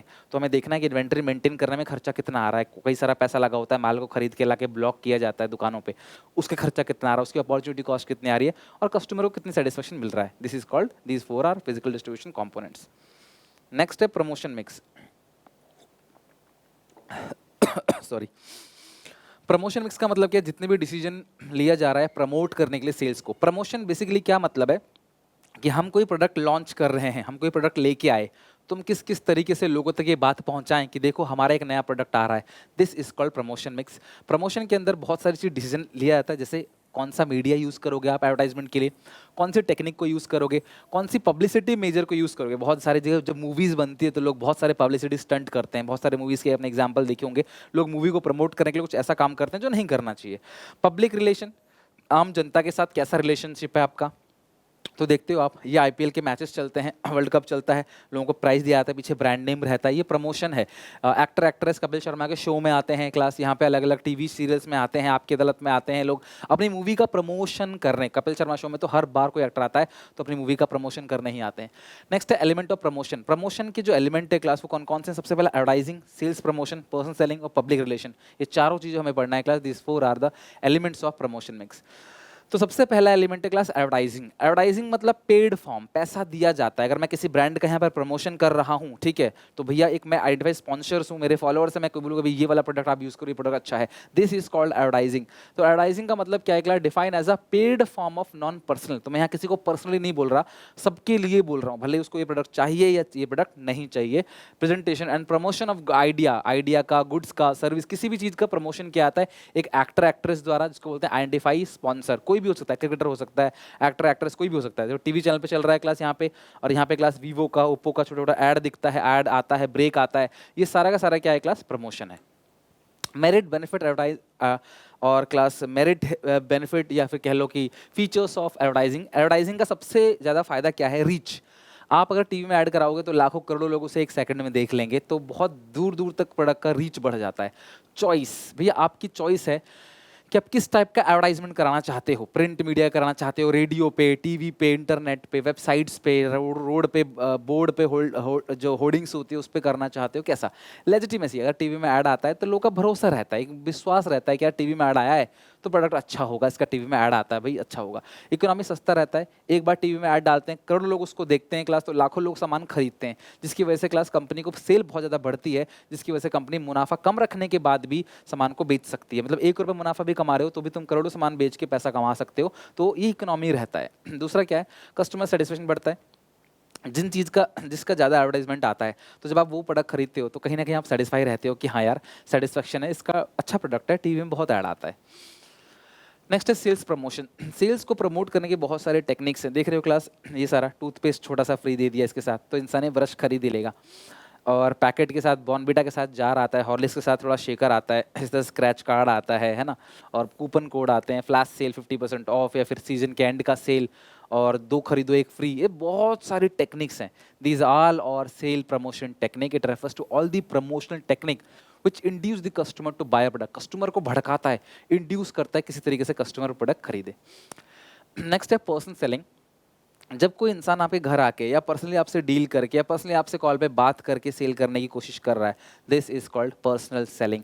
पर्सनल सेलिंग में क्लास जो सेलर होता है वो ग्राहक के पास जाता है, फिजिकली जाता है, या क्लास यहाँ पे कॉल पे या वर्चुअली मीटिंग करके, मन मीटिंग करके सेल्स को इन्हांस करता है। जनरली इंश्योरेंस पेपर वाले, इंश्योरेंस वाले, या जो बड़ी बड़ी क्लास पॉलिसीज बेचते हैं वो लोग क्लास डायरेक्टली आके डील करते हैं, this is called personal selling. Personal selling के बहुत ज़्यादा फायदे होते हैं क्लास, यानी कि फीचर क्या क्या है। पर्सनल इंटरेक्शन, आप सीधा जाके ग्राहक से इंटरेक्शन कर रहे हो, बात कर रहे हो, तो शायद वो मना कम करे। टू वे कम्युनिकेशन है, वो भी आपसे क्रॉस क्वेश्चनिंग पूछ सकता है, लाइक टीवी में ऐड जो आता है आप वहाँ पे कोई क्रॉस क्वेश्चनिंग नहीं कर सकते। बेटर रेस्पॉन्स, टीवी में ऐड आता है आप ऐड हटा देते हो, यूट्यूब में भी ऐड आता है आप ऐड स्किप कर देते हो, सबसे पहला काम ऐड को स्किप करना होता है, कौन सुनता है, नहीं। बट तुम्हारे घर आके अगर कोई, जैसे बाइजूस का होता है, तो बाइजूस के लोग घर आते हैं, घर आके आपको कन्विंस करने की कोशिश करते हैं, तो माँ बाप हो जाते हैं, है ना। रिलेशनशिप, एक अच्छा रिलेशनशिप बन जाता है कि भाई आपके घर आए, बातचीत की, आपको अच्छे समझाया, तो एक अच्छा रिलेशनशिप बन जाता है, और क्लास ज़्यादा चांस होते हैं कि वो कन्विंस कर सके, आपके हाँ बुलवा सके प्रोडक्ट के लिए। Difference between advertising and personal selling, अगर मैं इसके डिफरेंस की बात करूं तो सबसे पहले फॉर्म की बात करूं तो ये इम्पर्सनल है। एडवर्टाइजिंग किसी पर्सनल इंसान के लिए नहीं होता क्लास, और ये क्या होता है, पर्सनल, आपके घर आके सीधे आपसे बात कर रहा है। फ्लेक्सिबिलिटी, यहाँ पे क्लास की एक स्टैंडर्ड मैसेज है, आप उसे चेंज नहीं कर सकते। अमिताभ बच्चन आए टीवी में, कुछ बोला, चले गए, उसको चेंज नहीं कर सकते, ठीक है। दूसरा क्या है क्लास, ये फ्लेक्सिबल है, लाइक कोई कंगी बेच रहा है, गंजा है फिर भी, लेकिन गंजा है, टीवी देख रहा है, फिर भी कोई कंगी बेच रहा है हीरो, तो वो भी सुन रहा है मैसेज, लेकिन आप किसी गंजे के यहाँ पे पर्सनली जाके कंगी बेचने नहीं जाओगे, समझ रहे हो। तो ये फ्लेक्सिबल है, ये आप मैसेज को चेंज कर सकते हो, यहाँ चेंज नहीं कर सकते। ये बहुत लाखों करोड़ों लोगों तक पहुंचता है, आप ज़्यादा लोगों के साथ नहीं जा सकते। अगर आप पर्सनली सेल कर रहे हो, कितने लोगों के घर जाओगे। कॉस्ट की बात करूं, पर पर्सन की कॉस्ट यहाँ बहुत लो होती है, यहाँ पर पर्सन की कॉस्ट हाई होती है। एक इंसान के घर जाना, सेल कराना, हो सेल ना हो, खर्चा बहुत आता है। यहाँ पे टीवी में लाखों करोड़ लोग देखते हैं, तो पर ये टोटल खर्चा ज़्यादा आता है इसमें, लेकिन पर पर्सन पे जो खर्चा किया जा रहा है वो कम आता है। कवरेज, बहुत कम समय में आप पूरी इंडिया को कवर कर सकते हो, लेकिन यहाँ पे बहुत लंबा टाइम लगता है कि कितने के घर जाओगे आप, 130 करोड़ से ज़्यादा की आबादी है। मास मीडिया, यहाँ पे टीवी, रेडियो, न्यूज़पेपर का यूज़ कर सकते हो, यहाँ पे कोई मीडिया नहीं है, पर्सनल जगह सेल करते हो। फीडबैक, यहाँ पे कोई फीडबैक नहीं मिलता, लेकिन यहाँ पे अगर सेल अच्छी नहीं हुई तो आप फीडबैक भी ले सकते हो, ये क्यों आप नहीं खरीद रहे, मेरे इतने समझाने के बाद भी आपको प्रोडक्ट में क्या कमी लगती है आप मुझे बताओ, मैं ठीक करूँगा। बट यहाँ पे ऐसा कुछ नहीं होता। यूज़फुल है स्टैंडर्डाइज प्रोडक्ट के लिए, जो ग्रॉसरी प्रोडक्ट है, जितने सारे day to day use product होते हैं उनके लिए ज़रूरी है। ये होता है इंडस्ट्रियल प्रोडक्ट के लिए, पॉलिसीज़ के लिए, कस्टमाइज प्रोडक्ट जहाँ तुम्हें अपने हिसाब से चीज़ें चाहिए, उसके लिए class person selling is good. हमारा क्लास लास्ट जो पॉइंट है वो है पब्लिक रिलेशन। पब्लिक रिलेशन का मतलब क्या है कि आपको रिलेशन सिर्फ अपने कस्टमर के साथ नहीं बनाना, हर किसी के साथ बनाना है, देश विदेश हर किसी के साथ आपको एक रिलेशन बनाना है। पब्लिक रिलेशन को हम लोग 5th P भी कहते हैं। 5th P, 4P था ना, प्लेस, प्रोडक्ट, प्राइस, प्रमोशन, और एक पब्लिक रिलेशन। पब्लिक रिलेशन का मतलब क्या है? Maintaining relation with public. यहाँ पे पब्लिक का मतलब सिर्फ कस्टमर नहीं है, कस्टमर भी है, एम्प्लॉय भी है, all other people in the world. आपका जो जो आपका सामान बेच रहा है, रिटेलर, होलसेलर, सबके साथ अच्छा संबंध बना के चलो। अगर ये करोगे तो ही क्लास आपका प्रोडक्ट जो है सेल्स बढ़ेगा। आपने देखा होगा बहुत सारी बड़ी बड़ी सेलिब्रिटीज़ बहुत करोड़ों अरबों रुपए का दान देती हैं, स्कूल कॉलेजेस यूनिवर्सिटी में जाते हैं, बैठते हैं। अंबानी जी का अपना खुद का क्लास स्कूल है, हॉस्पिटल है, जहाँ पे अनाथ बच्चे या जो कैंसर पीड़ित बच्चे हैं या फिर जो फिजिकली डिसेबल बच्चे हैं उनके लिए पढ़ाई की जाती है। अच्छी अच्छी जगह जाते हैं क्लास। कोरोना टाइम पे कितने 1000 करोड़ रुपए टाटा ग्रुप ने दान किया, 1000 करोड़, पता नहीं कितना है। अभी इतने सारे लोग दान दक्षिणा क्यों करते हैं? पब्लिक की नज़रों में अच्छा रिलेशन बनाने के लिए, पब्लिक के साथ अच्छा रिलेशन। आप इनकी तारीफ करते हो, आप इनको अच्छा इंसान समझते हो, तो कल जब आप इनके प्रोडक्ट खरीदने जाओगे तो आपको अच्छी फीलिंग आएगी कि हाँ यार आप अच्छा काम कर रहे हो, आप इनका प्रोडक्ट खरीद रहे हो। तो न्यूज़, कुछ ऐसा काम करो जिससे क्लास न्यूज़ में लोग आपको पॉजिटिव दिखाएं। अगर आप इस दान दक्षिणा करते हो, लोगों की मदद करते हो, अच्छा काम करते हो, तो लोग आपको टीवी में दिखाएंगे, मीडिया आपका तारीफ करेगी, लोग आपको अच्छा बोलेंगे। स्पीचेस, स्कूल कॉलेजेस यूनिवर्सिटी में जाके भाषण दो, अच्छी अच्छी बातें बताओ, लोगों को मोटिवेट करो, अपने एक्सपीरियंस को शेयर करो। इवेंट्स में जाते हैं क्लास, अलग अलग इवेंट में जाते हैं, वहाँ पे चीफ गेस्ट बन के जाते हैं, ऑर्गेनाइज वहाँ पे करी जाती हैं चीज़ें। रिटर्न मटेरियल्स, कोई न्यूज़पेपर है, कोई अपने सोशल मीडिया हैंडल से किसी भी तरीके से कुछ ऐसा बोलो जिससे लोगों को अच्छा लगे, लोगों का बेनिफिट हो और एक अच्छा रिलेशन मेंटेन हो। पब्लिक सर्विस एक्टिविटी, मैंने बोला आम जनता की सेवा करने के लिए। कहीं कोई प्रॉब्लम है, आपने सड़क बनवा दी, कहीं कोई प्रॉब्लम है, आपने दान दक्षिणा दिया, कहीं सुनामी आई, आंधी तूफान, बाढ़ आया, आपने इतना चैरिटी उठ के दिया, तो अच्छा इमेज बनता है। जब नीरज चोपड़ा जी जीत गए थे गोल्ड इंडिया के लिए, तो महिंद्रा ने बोला था हम आपको गाड़ी देंगे, गिफ्ट करेंगे गाड़ी फ्री में, पहली जो एसयूवी आएगी 700, वो हम आपको गिफ्ट करेंगे। तो ये चीज़ क्या है? नाम आया ना, हर जगह मीडिया में शेयर होगा, भैया ये गाड़ी की मिली इनको, पहली गाड़ी। तो इससे नाम होता है। पब्लिक सर्विस एक्टिविटी है, जो लोग अच्छा करते हैं। आप अगर मैं बात करूं कंज्यूमर प्रोटेक्शन की, तो कंज्यूमर को प्रोटेक्ट करना ही कंज्यूमर प्रोटेक्शन है। कंज्यूमर जितने भी हमारी कंट्री में है ना, दे आर वाइडली एक्सप्लॉइटेड। उनको बहुत ज़्यादा नुकसान पहुंचाया जाता है दुकानदारों द्वारा, क्योंकि वो बहुत ज़्यादा अवेयर नहीं है, बहुत ज़्यादा ऑर्गेनाइज नहीं है, उनको अपने राइट्स का, रिस्पॉन्सिबिलिटी का पता नहीं है। तो उनको प्रोटेक्ट करने के लिए कंज्यूमर प्रोटेक्शन एक्ट 1986 बनाया गया। लेकिन आपके सिलेबस में जो कंज्यूमर प्रोटेक्शन एक्ट है वो 2019 का है, क्योंकि 2019 में इसमें काफ़ी सारे चेंजेस लेके आए गया। कंप्लीटली क्लास लॉ को चेंज कर दिया आजकल के नए नियम के हिसाब से, और बन गया कोपरा 2019, यानी कंज्यूमर प्रोटेक्शन एक्ट 2019। यही हमें पढ़ना है। तो कंज्यूमर प्रोटेक्शन का मतलब क्या है? कंज्यूमर के इंटरेस्ट को प्रोटेक्ट करना। किस तरीके से, हम आगे इस चैप्टर में डिस्कस करेंगे। तो कंज्यूमर प्रोटेक्शन एक्ट में जो लीगल प्रोटेक्शन दिया गया है सरकार द्वारा, तो सरकार को सबसे पहले सरकार ने एक्ट बनाया है कोपरा एक्ट 2019। इस एक्ट के अकॉर्डिंग क्लास कंज्यूमर को प्रोटेक्ट किया जाएगा। ये एक्ट रिपील्स और रिप्लेस करता है कंज्यूमर प्रोटेक्शन एक्ट 1986। जो रूल 1986 में थे कुछ वैसे ही रूल्स हैं, बस नए जमाने के हिसाब से रूल्स को थोड़ा बदला गया है। कंज्यूमर प्रोटेक्शन एक्ट 2019 के फीचर क्या है क्लास? यह सबसे पहले राइट और रिस्पॉन्सिबिलिटी देता है। जो आप पढ़ते हो इस चैप्टर में, कंज्यूमर राइट, कंज्यूमर रिस्पॉन्सिबिलिटी, वो इसी एक्ट ने दिया है, 1986 का एक्ट। बट आज ये 2019 है, तो हर जगह आप वर्ड 2019 ही यूज करोगे। दूसरी बात, ये सेफगार्ड देता है कि अगर आपके साथ नुकसान हुआ तो आपको किस तरीके से प्रोटेक्ट किया जाएगा। और ये देता है क्लास आपको 3 टियर रिड्रेसल एजेंसीज, यानी कि डिस्ट्रिक्ट फोरम, स्टेट कमीशन और नेशनल कमीशन, जहां पे जाकर आप कंप्लेंट फाइल करके अपना कॉम्पनसेशन ले सकते हो। बात करें कंज्यूमर प्रोटेक्शन एक्ट 2019 की, इसमें कुछ खास बात है। 2019 में क्या क्या खास बात है? ये पूरा का पूरा डिजिटल प्रोसेस है, ऑनलाइन सारी चीजें होती है, घर बैठे बैठे कंप्लेंट फाइल कर सकते हो, भले आप इंडिया में कहीं भी हो। ये ई कॉमर्स को भी कवर करता है, अमेजन, फ्लिपकार्ट, स्नैपडील जैसी ऑनलाइन वेबसाइट से भी अगर आपको चीट होता है, फ्रॉड होता है, तो भी आप कंप्लेंट फाइल कर सकते हो। इसके अंदर मीडिएशन होता है, यानी क्लास मध्यस्थता, जहां पे सेलर और आप मिलकर क्लास इनफॉर्मली डिसाइड कर सकते हो कि ठीक है यार आप सेटल कर लो, हम कोर्ट तक नहीं जाएंगे, आपस में क्लास हम लोग जो है इसको मतलब सुलझा लेंगे, जो चीजें वो कोर्ट तक लेके नहीं जाएंगे। मोर स्ट्रिक्ट रूल, पहले से बहुत ज्यादा स्ट्रिक्ट रूल्स बनाए गए हैं। कवर प्रोडक्ट मैन्युफैक्चरर, जो सामान बना रहा है वो भी कवर होता है। सेलिंग करने वाला अमेजन हो, डीलर हो, चाहे कोई भी प्रोवाइडर, सर्विस प्रोवाइडर हो, ये सारी चीजें इसके अंदर कवर होती हैं। Place of seller, irrelevant seller कहीं भी हो, आपको वहां जाके कंप्लेन फाइल नहीं करनी, जहां बायर है बायर वहीं से कंप्लेन फाइल कर सकता है। ऑनलाइन भी क्लास मीटिंग हो जाती है, ऑनलाइन क्लास जुरिडिक्शन भी हो जाता है। सेलिब्रिटीज जो एंडोर्समेंट लेते हैं, जो ऐड करते हैं क्लास, बड़े बड़े एक्टर एक्ट्रेस प्रोडक्ट का, उनको भी घेरा जाएगा अगर वो गलत है तो। बाकी सीसीपीए एक रेगुलेटर बनाया गया, सेंट्रल कंज्यूमर प्रोटेक्शन अथॉरिटी, जो रेगुलेटर है, जैसे सेंट्रल बैंक रेगुलेटर है, सेबी रेगुलेटर है, इस तरीके से class CCPA is the regulator of consumer protection act 2019। अब बात करेंगे according to consumer protection act consumer होता कौन है, कंज्यूमर कहते किसको हैं। तो सबसे पहली बात, जिसने सामान खरीदा है या सर्विसेज ली हैं, सामान को खरीदा या सेवाएं ली हैं फॉर सम वैल्यू, ध्यान रखना कम से कम 1 रुपए का इन्वॉल्वमेंट होना चाहिए, वो कंज्यूमर है। जिसने क्लास गुड्स को खरीदा नहीं है लेकिन वो बायर के अप्रूवल से यूज कर रहा है, आपके पापा ने आपको सामान दिया, मोबाइल फोन दिया, आप उसे यूज कर रहे हो तो आप भी कंज्यूमर है, आपने पैसे दे खरीदा, आप भी कंज्यूमर हो। और दूसरी बात, जो सामान आप खरीद रहे हो अपने लिए, सेल्फ अर्निंग के लिए, लाइवलीहुड के लिए, जिससे आप कोई बिजनेस नहीं कर रहे, जिसको रीसेल नहीं कर रहे, अगर आप इसे रीसेल के पर्पज से खरीद रहे हो तो आप कंज्यूमर थोड़ी हो, फिर तो आप जिसको बेचोगे वो कंज्यूमर होगा, क्योंकि वो कंज्यूम करेगा, आप कंज्यूमर नहीं हो। ये 3 पॉइंट ध्यान रखना क्लास, कंज्यूमर प्रोटेक्शन एक्ट के अकॉर्डिंग ये तीनों क्या होते हैं, कंज्यूमर होते हैं। अच्छा, किन किन को हम लोग कंज्यूमर कंसिडर नहीं करते according to consumer protection act? ये लोग कंज्यूमर नहीं है। पहला, जिसने क्लास रीसेल के लिए सामान खरीदा है, ध्यान रखना केस स्टडीज में पूछा जाएगा, वो कंज्यूमर नहीं है। दूसरा क्लास, जो सामान को यूज कर रहा है without the approval of buyer, चोरी छुपे यूज कर रहा है, बायर से बिना पूछे उसका सामान इस्तेमाल कर रहा है। जो क्लास सर्विसेज यूज कर रहा है बिना हायरर, सर्विस जो है वो उसके लिए हम लोग वर्ड यूज करते हैं हायरर, जिसने सर्विसेज ली है, सेवाएं ली है, उससे बिना पूछे आप उसकी सर्विस यूज कर रहे हो, जैसे कोई वाईफाई चुरा ले, आपका पासवर्ड से यूज कर रहा हो। Who obtain goods without any consideration, जिसने फ्री में सामान लिया, अगर आपने फ्री में सामान खरीदा है तो आप कंज्यूमर नहीं हो, इस बात का ध्यान रखना। हु हायर सर्विसेज, जिसने सेवाएं ली हैं फ्री में, तो देखो ये दोनों पॉइंट्स किसके लिए, सर्विसेज के लिए, दोनों पॉइंट गुड्स के लिए है। और ये क्लास यहाँ पे अप्रूवल ऑफ बायर, गुड्स हो चाहे सर्विसेज हो, बिना अप्रूवल के लोगे तो आप कंज्यूमर नहीं कहलाओगे। कंज्यूमर राइट्स बहुत इंपॉर्टेंट पॉइंट्स हैं क्लास, पेपर में पूछा जाता है, बहुत ज्यादा चांस है। कंज्यूमर के बहुत सारे राइट्स हैं। राइट टू सेफ्टी, यानी आपका अधिकार है कि प्रोडक्ट आपको नुकसान ना पहुंचाए, ये मेरा राइट है कि प्रोडक्ट मेरे को इकोनॉमिकली और क्लास मेरे को फिजिकली सेफ्टी प्रोवाइड करे, this is called right to safety. Right to choice, दुकानदार आपको फोर्स नहीं करेगा भाई यही खरीदो, यही मस्त सामान है, ये अच्छा लग रहा है, ज्यादा बिकता है, बहुत बढ़िया है, क्वालिटी अच्छा है, आपको फोर्स नहीं करेगा।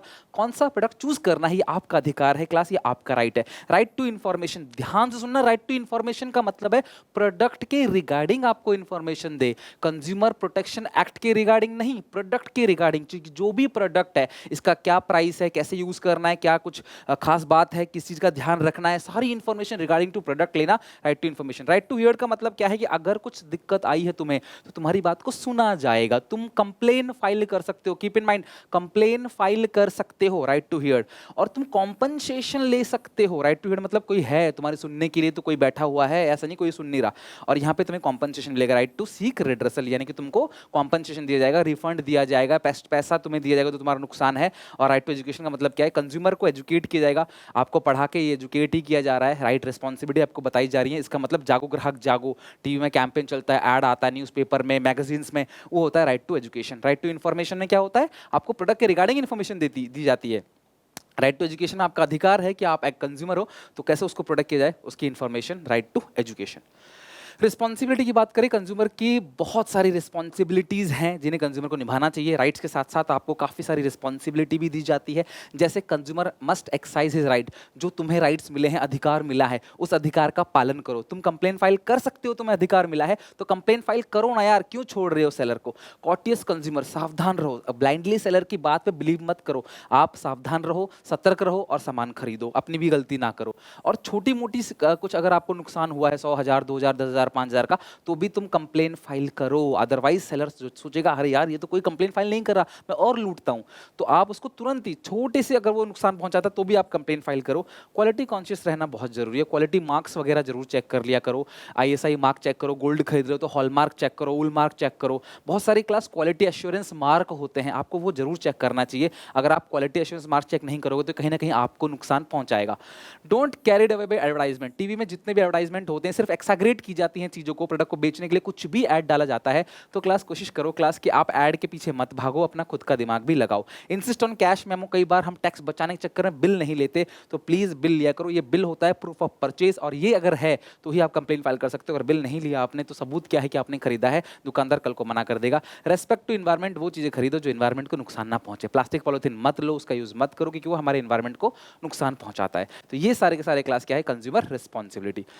अब कंज्यूमर अपनी कंप्लेन फाइल कर सकता है 3 जगह, पहला है डिस्ट्रिक्ट कमीशन, दूसरा है स्टेट कमीशन, तीसरा है national commission. Very much important point, ध्यान समझना कब आपको डिस्ट्रिक्ट में जाना है। सुनो सुनो, ध्यान सुनो, अगर तुम्हारे सामान की कीमत 1 रुपए से लेकर 1 करोड़ तक है, यानी कि 1 करोड़ या 1 करोड़ से कम, 1 करोड़ या 99,99,999 भी हो, 1 करोड़ भी हो, तो आपको डिस्ट्रिक्ट फॉर्म में जाना है। तो मतलब हम सारे लोग तो जनरली इसी इसके अंदर जाके अपना सेटलमेंट हो जाएगा। इसके अंदर कौन कौन होता है? एक प्रेसिडेंट होता है, दो अदर मेंबर होते हैं। प्रेसिडेंट जो है वो रिटायर और वर्किंग जज होगा डिस्ट्रिक्ट कोर्ट का, और उसे अपॉइंट कौन करेगा? State government. और इसमें सामान की जो कीमत है, गुड्स हो चाहे सर्विस हो, दोनों आएगा। 1 रुपए से लेके 1 करोड़ तक आपका प्रोडक्ट जो है लैब में भेजा जाएगा, और उसके हिसाब से जज आपको डिसीजन सुनाएगा। अगर आप इस डिसीजन से खुश नहीं हो, काम की बात, 45 दिन के अंदर, विद इन 45 डेज, आप अपने केस को स्टेट कमीशन तक लेके जा सकते हो कि ठीक है भैया, जज ने मुझे गलत डिसीजन दिया है, तो मैं ऊपर की कोर्ट में अपील फाइल करूंगा। दूसरा है स्टेट कमीशन। स्टेट कमीशन के अंदर भी एक प्रेसिडेंट होता है, दो अदर मेंबर होते हैं। प्रेसिडेंट जो है वो रिटायर और वर्किंग जज होगा हाई कोर्ट का, वहां था डिस्ट्रिक्ट कोर्ट, यहाँ हाई कोर्ट, और अपॉइंट वहां पे भी स्टेट गवर्नमेंट था, यहाँ पे भी स्टेट गवर्नमेंट। लेकिन कंप्लेन यहाँ पे 1 करोड़ से ज्यादा और 10 करोड़ या उससे कम, ध्यान समझना, 1 करोड़ से ज्यादा, 10 करोड़ या उससे कम की कंप्लेन आप यहाँ फाइल कर सकते हो। कंप्लेन लेने के बाद आपके सामान को भेजा जाएगा लैब में टेस्टिंग के लिए, और क्लास उसके बाद जज आपको डिसीजन सुना देगा। लेकिन अगर आप इस डिसीजन से खुश नहीं हो, तो आप इसके डिसीजन को ऊपर कोर्ट में नेशनल कमीशन में लेके जा सकते हो विद इन 30 डेज। ध्यान रखना, वहाँ 45 डेज था, यहाँ पे 30 डेज, 30 दिन के अंदर ही आपको क्लास कंप्लेन ऊपर फाइल करनी, नहीं सो के 2 महीने में जग रहे हो, फिर नहीं सुनी जाएगी आपकी बात। नेशनल कमीशन, यहाँ पे क्लास एक प्रेसिडेंट है, 4 अदर मेंबर है, एक वुमेन होना बहुत जरूरी है इसके अंदर, और अपॉइंट कौन होते हैं? पहले था डिस्ट्रिक्ट, दूसरा स्टेट, यहाँ पे सेंट्रल गवर्नमेंट। सॉरी, दोनों में स्टेट था, यहाँ सेंट्रल गवर्नमेंट है। और यहाँ पे सामान की कीमत जो है वो 10 करोड़ से ज्यादा, यानी कि अगर आपके सामान की कीमत 10 करोड़ से ज्यादा का है, तो सीधा आप नेशनल कमीशन में आ सकते हो और यहाँ पे कंप्लेन फाइल करोगे, और आपके प्रोडक्ट को वही है लैब में भेजा जाएगा टेस्टिंग के लिए, फिर जजमेंट सुना जाएगा। अगर आप उस जजमेंट से खुश नहीं हो, तो आप सुप्रीम कोर्ट में विद इन 30 डेज जाकर क्लास आप कंप्लेन अपनी जो नेशनल कमीशन से सुप्रीम कोर्ट तक जा सकते हो। बट एक बात ध्यान रखना, सुप्रीम कोर्ट तक वही इंसान पहुंच सकता है जिसके सामान की कीमत 10 करोड़ से ज्यादा हो। यानी कि मैं डिस्ट्रिक्ट में गया, मुझे सेटिस्फेक्शन नहीं मिला, तो मैं स्टेट में जाऊंगा, नहीं मिला नेशनल में जाऊंगा, नहीं मिला, मैं नहीं जा सकता सुप्रीम कोर्ट में। सुप्रीम कोर्ट में वही जा सकता है जिसकी सामान की कीमत 10 करोड़ से ज्यादा हो, जिसने पहली बार एंटर किया हो नेशनल में, वही सुप्रीम कोर्ट तक जा सकता है। अगर मेरे सामान की कीमत 5 करोड़ है, तो मैं स्टेट में जाऊंगा, स्टेट से नहीं मिला सेटिस्फेक्शन, तो 30 दिन के अंदर नेशनल में जाऊंगा, लेकिन मैं सुप्रीम कोर्ट तक नहीं जा सकता, क्योंकि मेरे सामान की कीमत 5 करोड़ है। सुप्रीम कोर्ट तक जाने के लिए सामान की कीमत 10 करोड़ या उससे ज्यादा होनी चाहिए। These are the following remedies available to consumer complain. कौन कौन सी रेमेडीज अवेलेबल हैं? अगर तुम कंप्लेन फाइल करते हो तो तुम्हें क्या क्या रेमेडीज मिलेंगी? सबसे पहला, तुम्हें तुम्हारा पैसा रिफंड कर दिया जाएगा। कॉम्पनसेशन, तुम्हें कोई इंजरी हुई है, नुकसान हुआ है, एक्सीडेंट हुआ है, तो गाड़ी का पैसा प्लस तुम्हारा जो नुकसान हुआ उसका खर्चा, इस सामान को मार्केट से बाहर निकाला जाए। पर्याप्त पैसा दिया जाएगा अग्रीब पार्टी को, जिसका नुकसान हुआ है उसको प्रॉपर पैसा दो, उसका कोर्ट कचहरी में जो भी खर्चा हुआ है वो सारा पैसा भरो आप। जो आपने गलत झूठा मूठा एडवर्टाइजमेंट डाला है, मिसलीड एडवर्टाइजमेंट, आप उसको हटाओ, डिसकंटिन्यू करो। अनफेयर ट्रेड प्रैक्टिसेस, ऐसी प्रैक्टिसेस को दोबारा बिल्कुल मत करना जो गलत एक्टिविटी आप कर रहे हो। ये सारे के सारे रेमेडीज हैं। अगर आपको नुकसान होता है तो आप ये सारी की सारी क्लास उपचार ले सकते हो। कुछ ऐसे मार्क्स हैं जिनको याद रखना बहुत जरूरी है आपके लिए, क्या पता पहचानने के लिए आ जाए। ISI mark generally class durable product electronic item के लिए होता है, देखो क्लास ये रहा ISI mark. Egg mark agriculture commodities के लिए होता है, इसको बोलते हैं एग मार्क। हॉल मार्क होता है गोल्ड ज्वेलरी के लिए, इसकी प्योरिटी ऑफ गोल्ड को चेक किया जाता है कि गोल्ड प्योर है कि नहीं। उल मार्क होता है कि प्योर उलन प्रोडक्ट है कि नहीं, उसके लिए उल मार्क होता है। इसके अलावा क्लास इको मार्क यानी कि इन्वायरमेंट फ्रेंडली प्रोडक्ट, ऐसे प्रोडक्ट जो आपके इन्वायरमेंट को नुकसान नहीं पहुंचाएंगे, उसके लिए क्लास क्या होता है? Eco mark. ये सारे के सारे मार्क्स भी आपको ध्यान रखने हैं। नेक्स्ट है कुछ ऐसे कंज्यूमर ऑर्गेनाइजेशंस या एनजीओ हैं जो आपके बिहाफ में कंप्लेन फाइल करते हैं, जिनका काम ही है कि जो भटके हुए ग्राहक है, जिनके साथ शोषण हुआ है, नुकसान हुआ है, हम उनकी सेवा करें। कंज्यूमर कोऑर्डिनेशन काउंसिल दिल्ली में है, ऐसे बहुत हैं, ठीक है, कुछ का नाम बस मैंने लिखवा दिया। Voluntary organisation of interest on consumer education voice, consumer association Kolkata, consumer guidance society in India, Mumbai Grahak Panchayat, ये सारे के सारे ऐसे कंज्यूमर ऑर्गेनाइजेशन है जो आपकी मदद करेंगे, आपके खिलाफ, आपके बिहाफ में कंप्लेन फाइल करेंगे कंपनी के लिए, और आपको जिताएंगे भी। अगर आप सही हो तो आपको कॉम्पनसेशन भी दिलवाएंगे। अब कंज्यूमर ऑर्गेनाइजेशंस का रोल क्या होता है, सर ये करते क्या है? तो मैंने आपको बताया, एजुकेट करते हैं विलेजर्स को, गांव-गांव जाते हैं, गली-गली जाके लोगों को समझाते हैं, एजुकेट करते हैं। न्यूज़पेपर एडवर्टाइजमेंट करते हैं, क्लास पीरियडिकल्स यानी कि क्लास मैगजीन वगैरह में छपवाते हैं कि कैसे कैसे कंज्यूमर आजकल लूट रहा है, कैसे कैसे आपको बचना है। और class competitive testing of product, जो कुछ कुछ ऐसे प्रोडक्ट होते हैं जिनको ले जाते हैं रेंडमली लैब में टेस्ट करते हैं, जिनको डाउट होता है, और इसके हिसाब से कंज्यूमर को क्लास ये प्रोटेक्ट करते हैं। ब्रांड को बोलते हैं ऐसा गलत काम मत करो। इनकरेज किया जाता है कंज्यूमर को कि स्ट्रांगली प्रोटेस्ट करो। अगर तुम्हें कोई 2 रुपए का भी धोखाधड़ी कर रहा है तो उसके खिलाफ प्रोटेस्ट करो, ताकि वो डरे और आगे से ऐसा काम ना करे। और कंज्यूमर को सपोर्ट करते हैं, लीगल हेल्प देते हैं कंज्यूमर को, क्लास लीगल एडवाइस देते हैं कि हमें, हर किसी को नहीं पता क्या करना है, मेरे साथ धोखाधड़ी हुई, मुझे नहीं पता मुझे क्या करना है, तो मैं यहाँ जाऊँगा, ये लोग मेरी मदद करेंगे, मेरे को असिस्टेंस देंगे, कंप्लेन फाइल करेंगे मेरे बिहाफ में। ये लोग मेरे बिहाफ में कंप्लेन फाइल कर सकते हैं, इनके पास वो राइट होता है। Taking initiative, filing cases, consumer court, interest of. देखो कई बार क्या होता है, बहुत सारे लोगों को पागल बनाया जा रहा है, उनका नुकसान किया जा रहा है, तो ये बहुत सारे लोगों के बिहाफ में भी कंप्लेन फाइल करते हैं। किसी एक कंज्यूमर, एक जनरल इंटरेस्ट कि सबका नुकसान हो रहा है, इसके लिए भी कंप्लेन फाइल करो। और क्लास एक अकेले कंज्यूमर के लिए भी कंप्लेन फाइल करते हैं। इवन क्लास ये मोटिवेट करते हैं लोगों को कि भैया आप क्वालिटी मार्क देख के खरीदो, आप अपनी तरफ से गलती मत करो, ISI मार्क, एग मार्क, उल मार्क, हॉल मार्क, ये सब देख के आप खरीदो।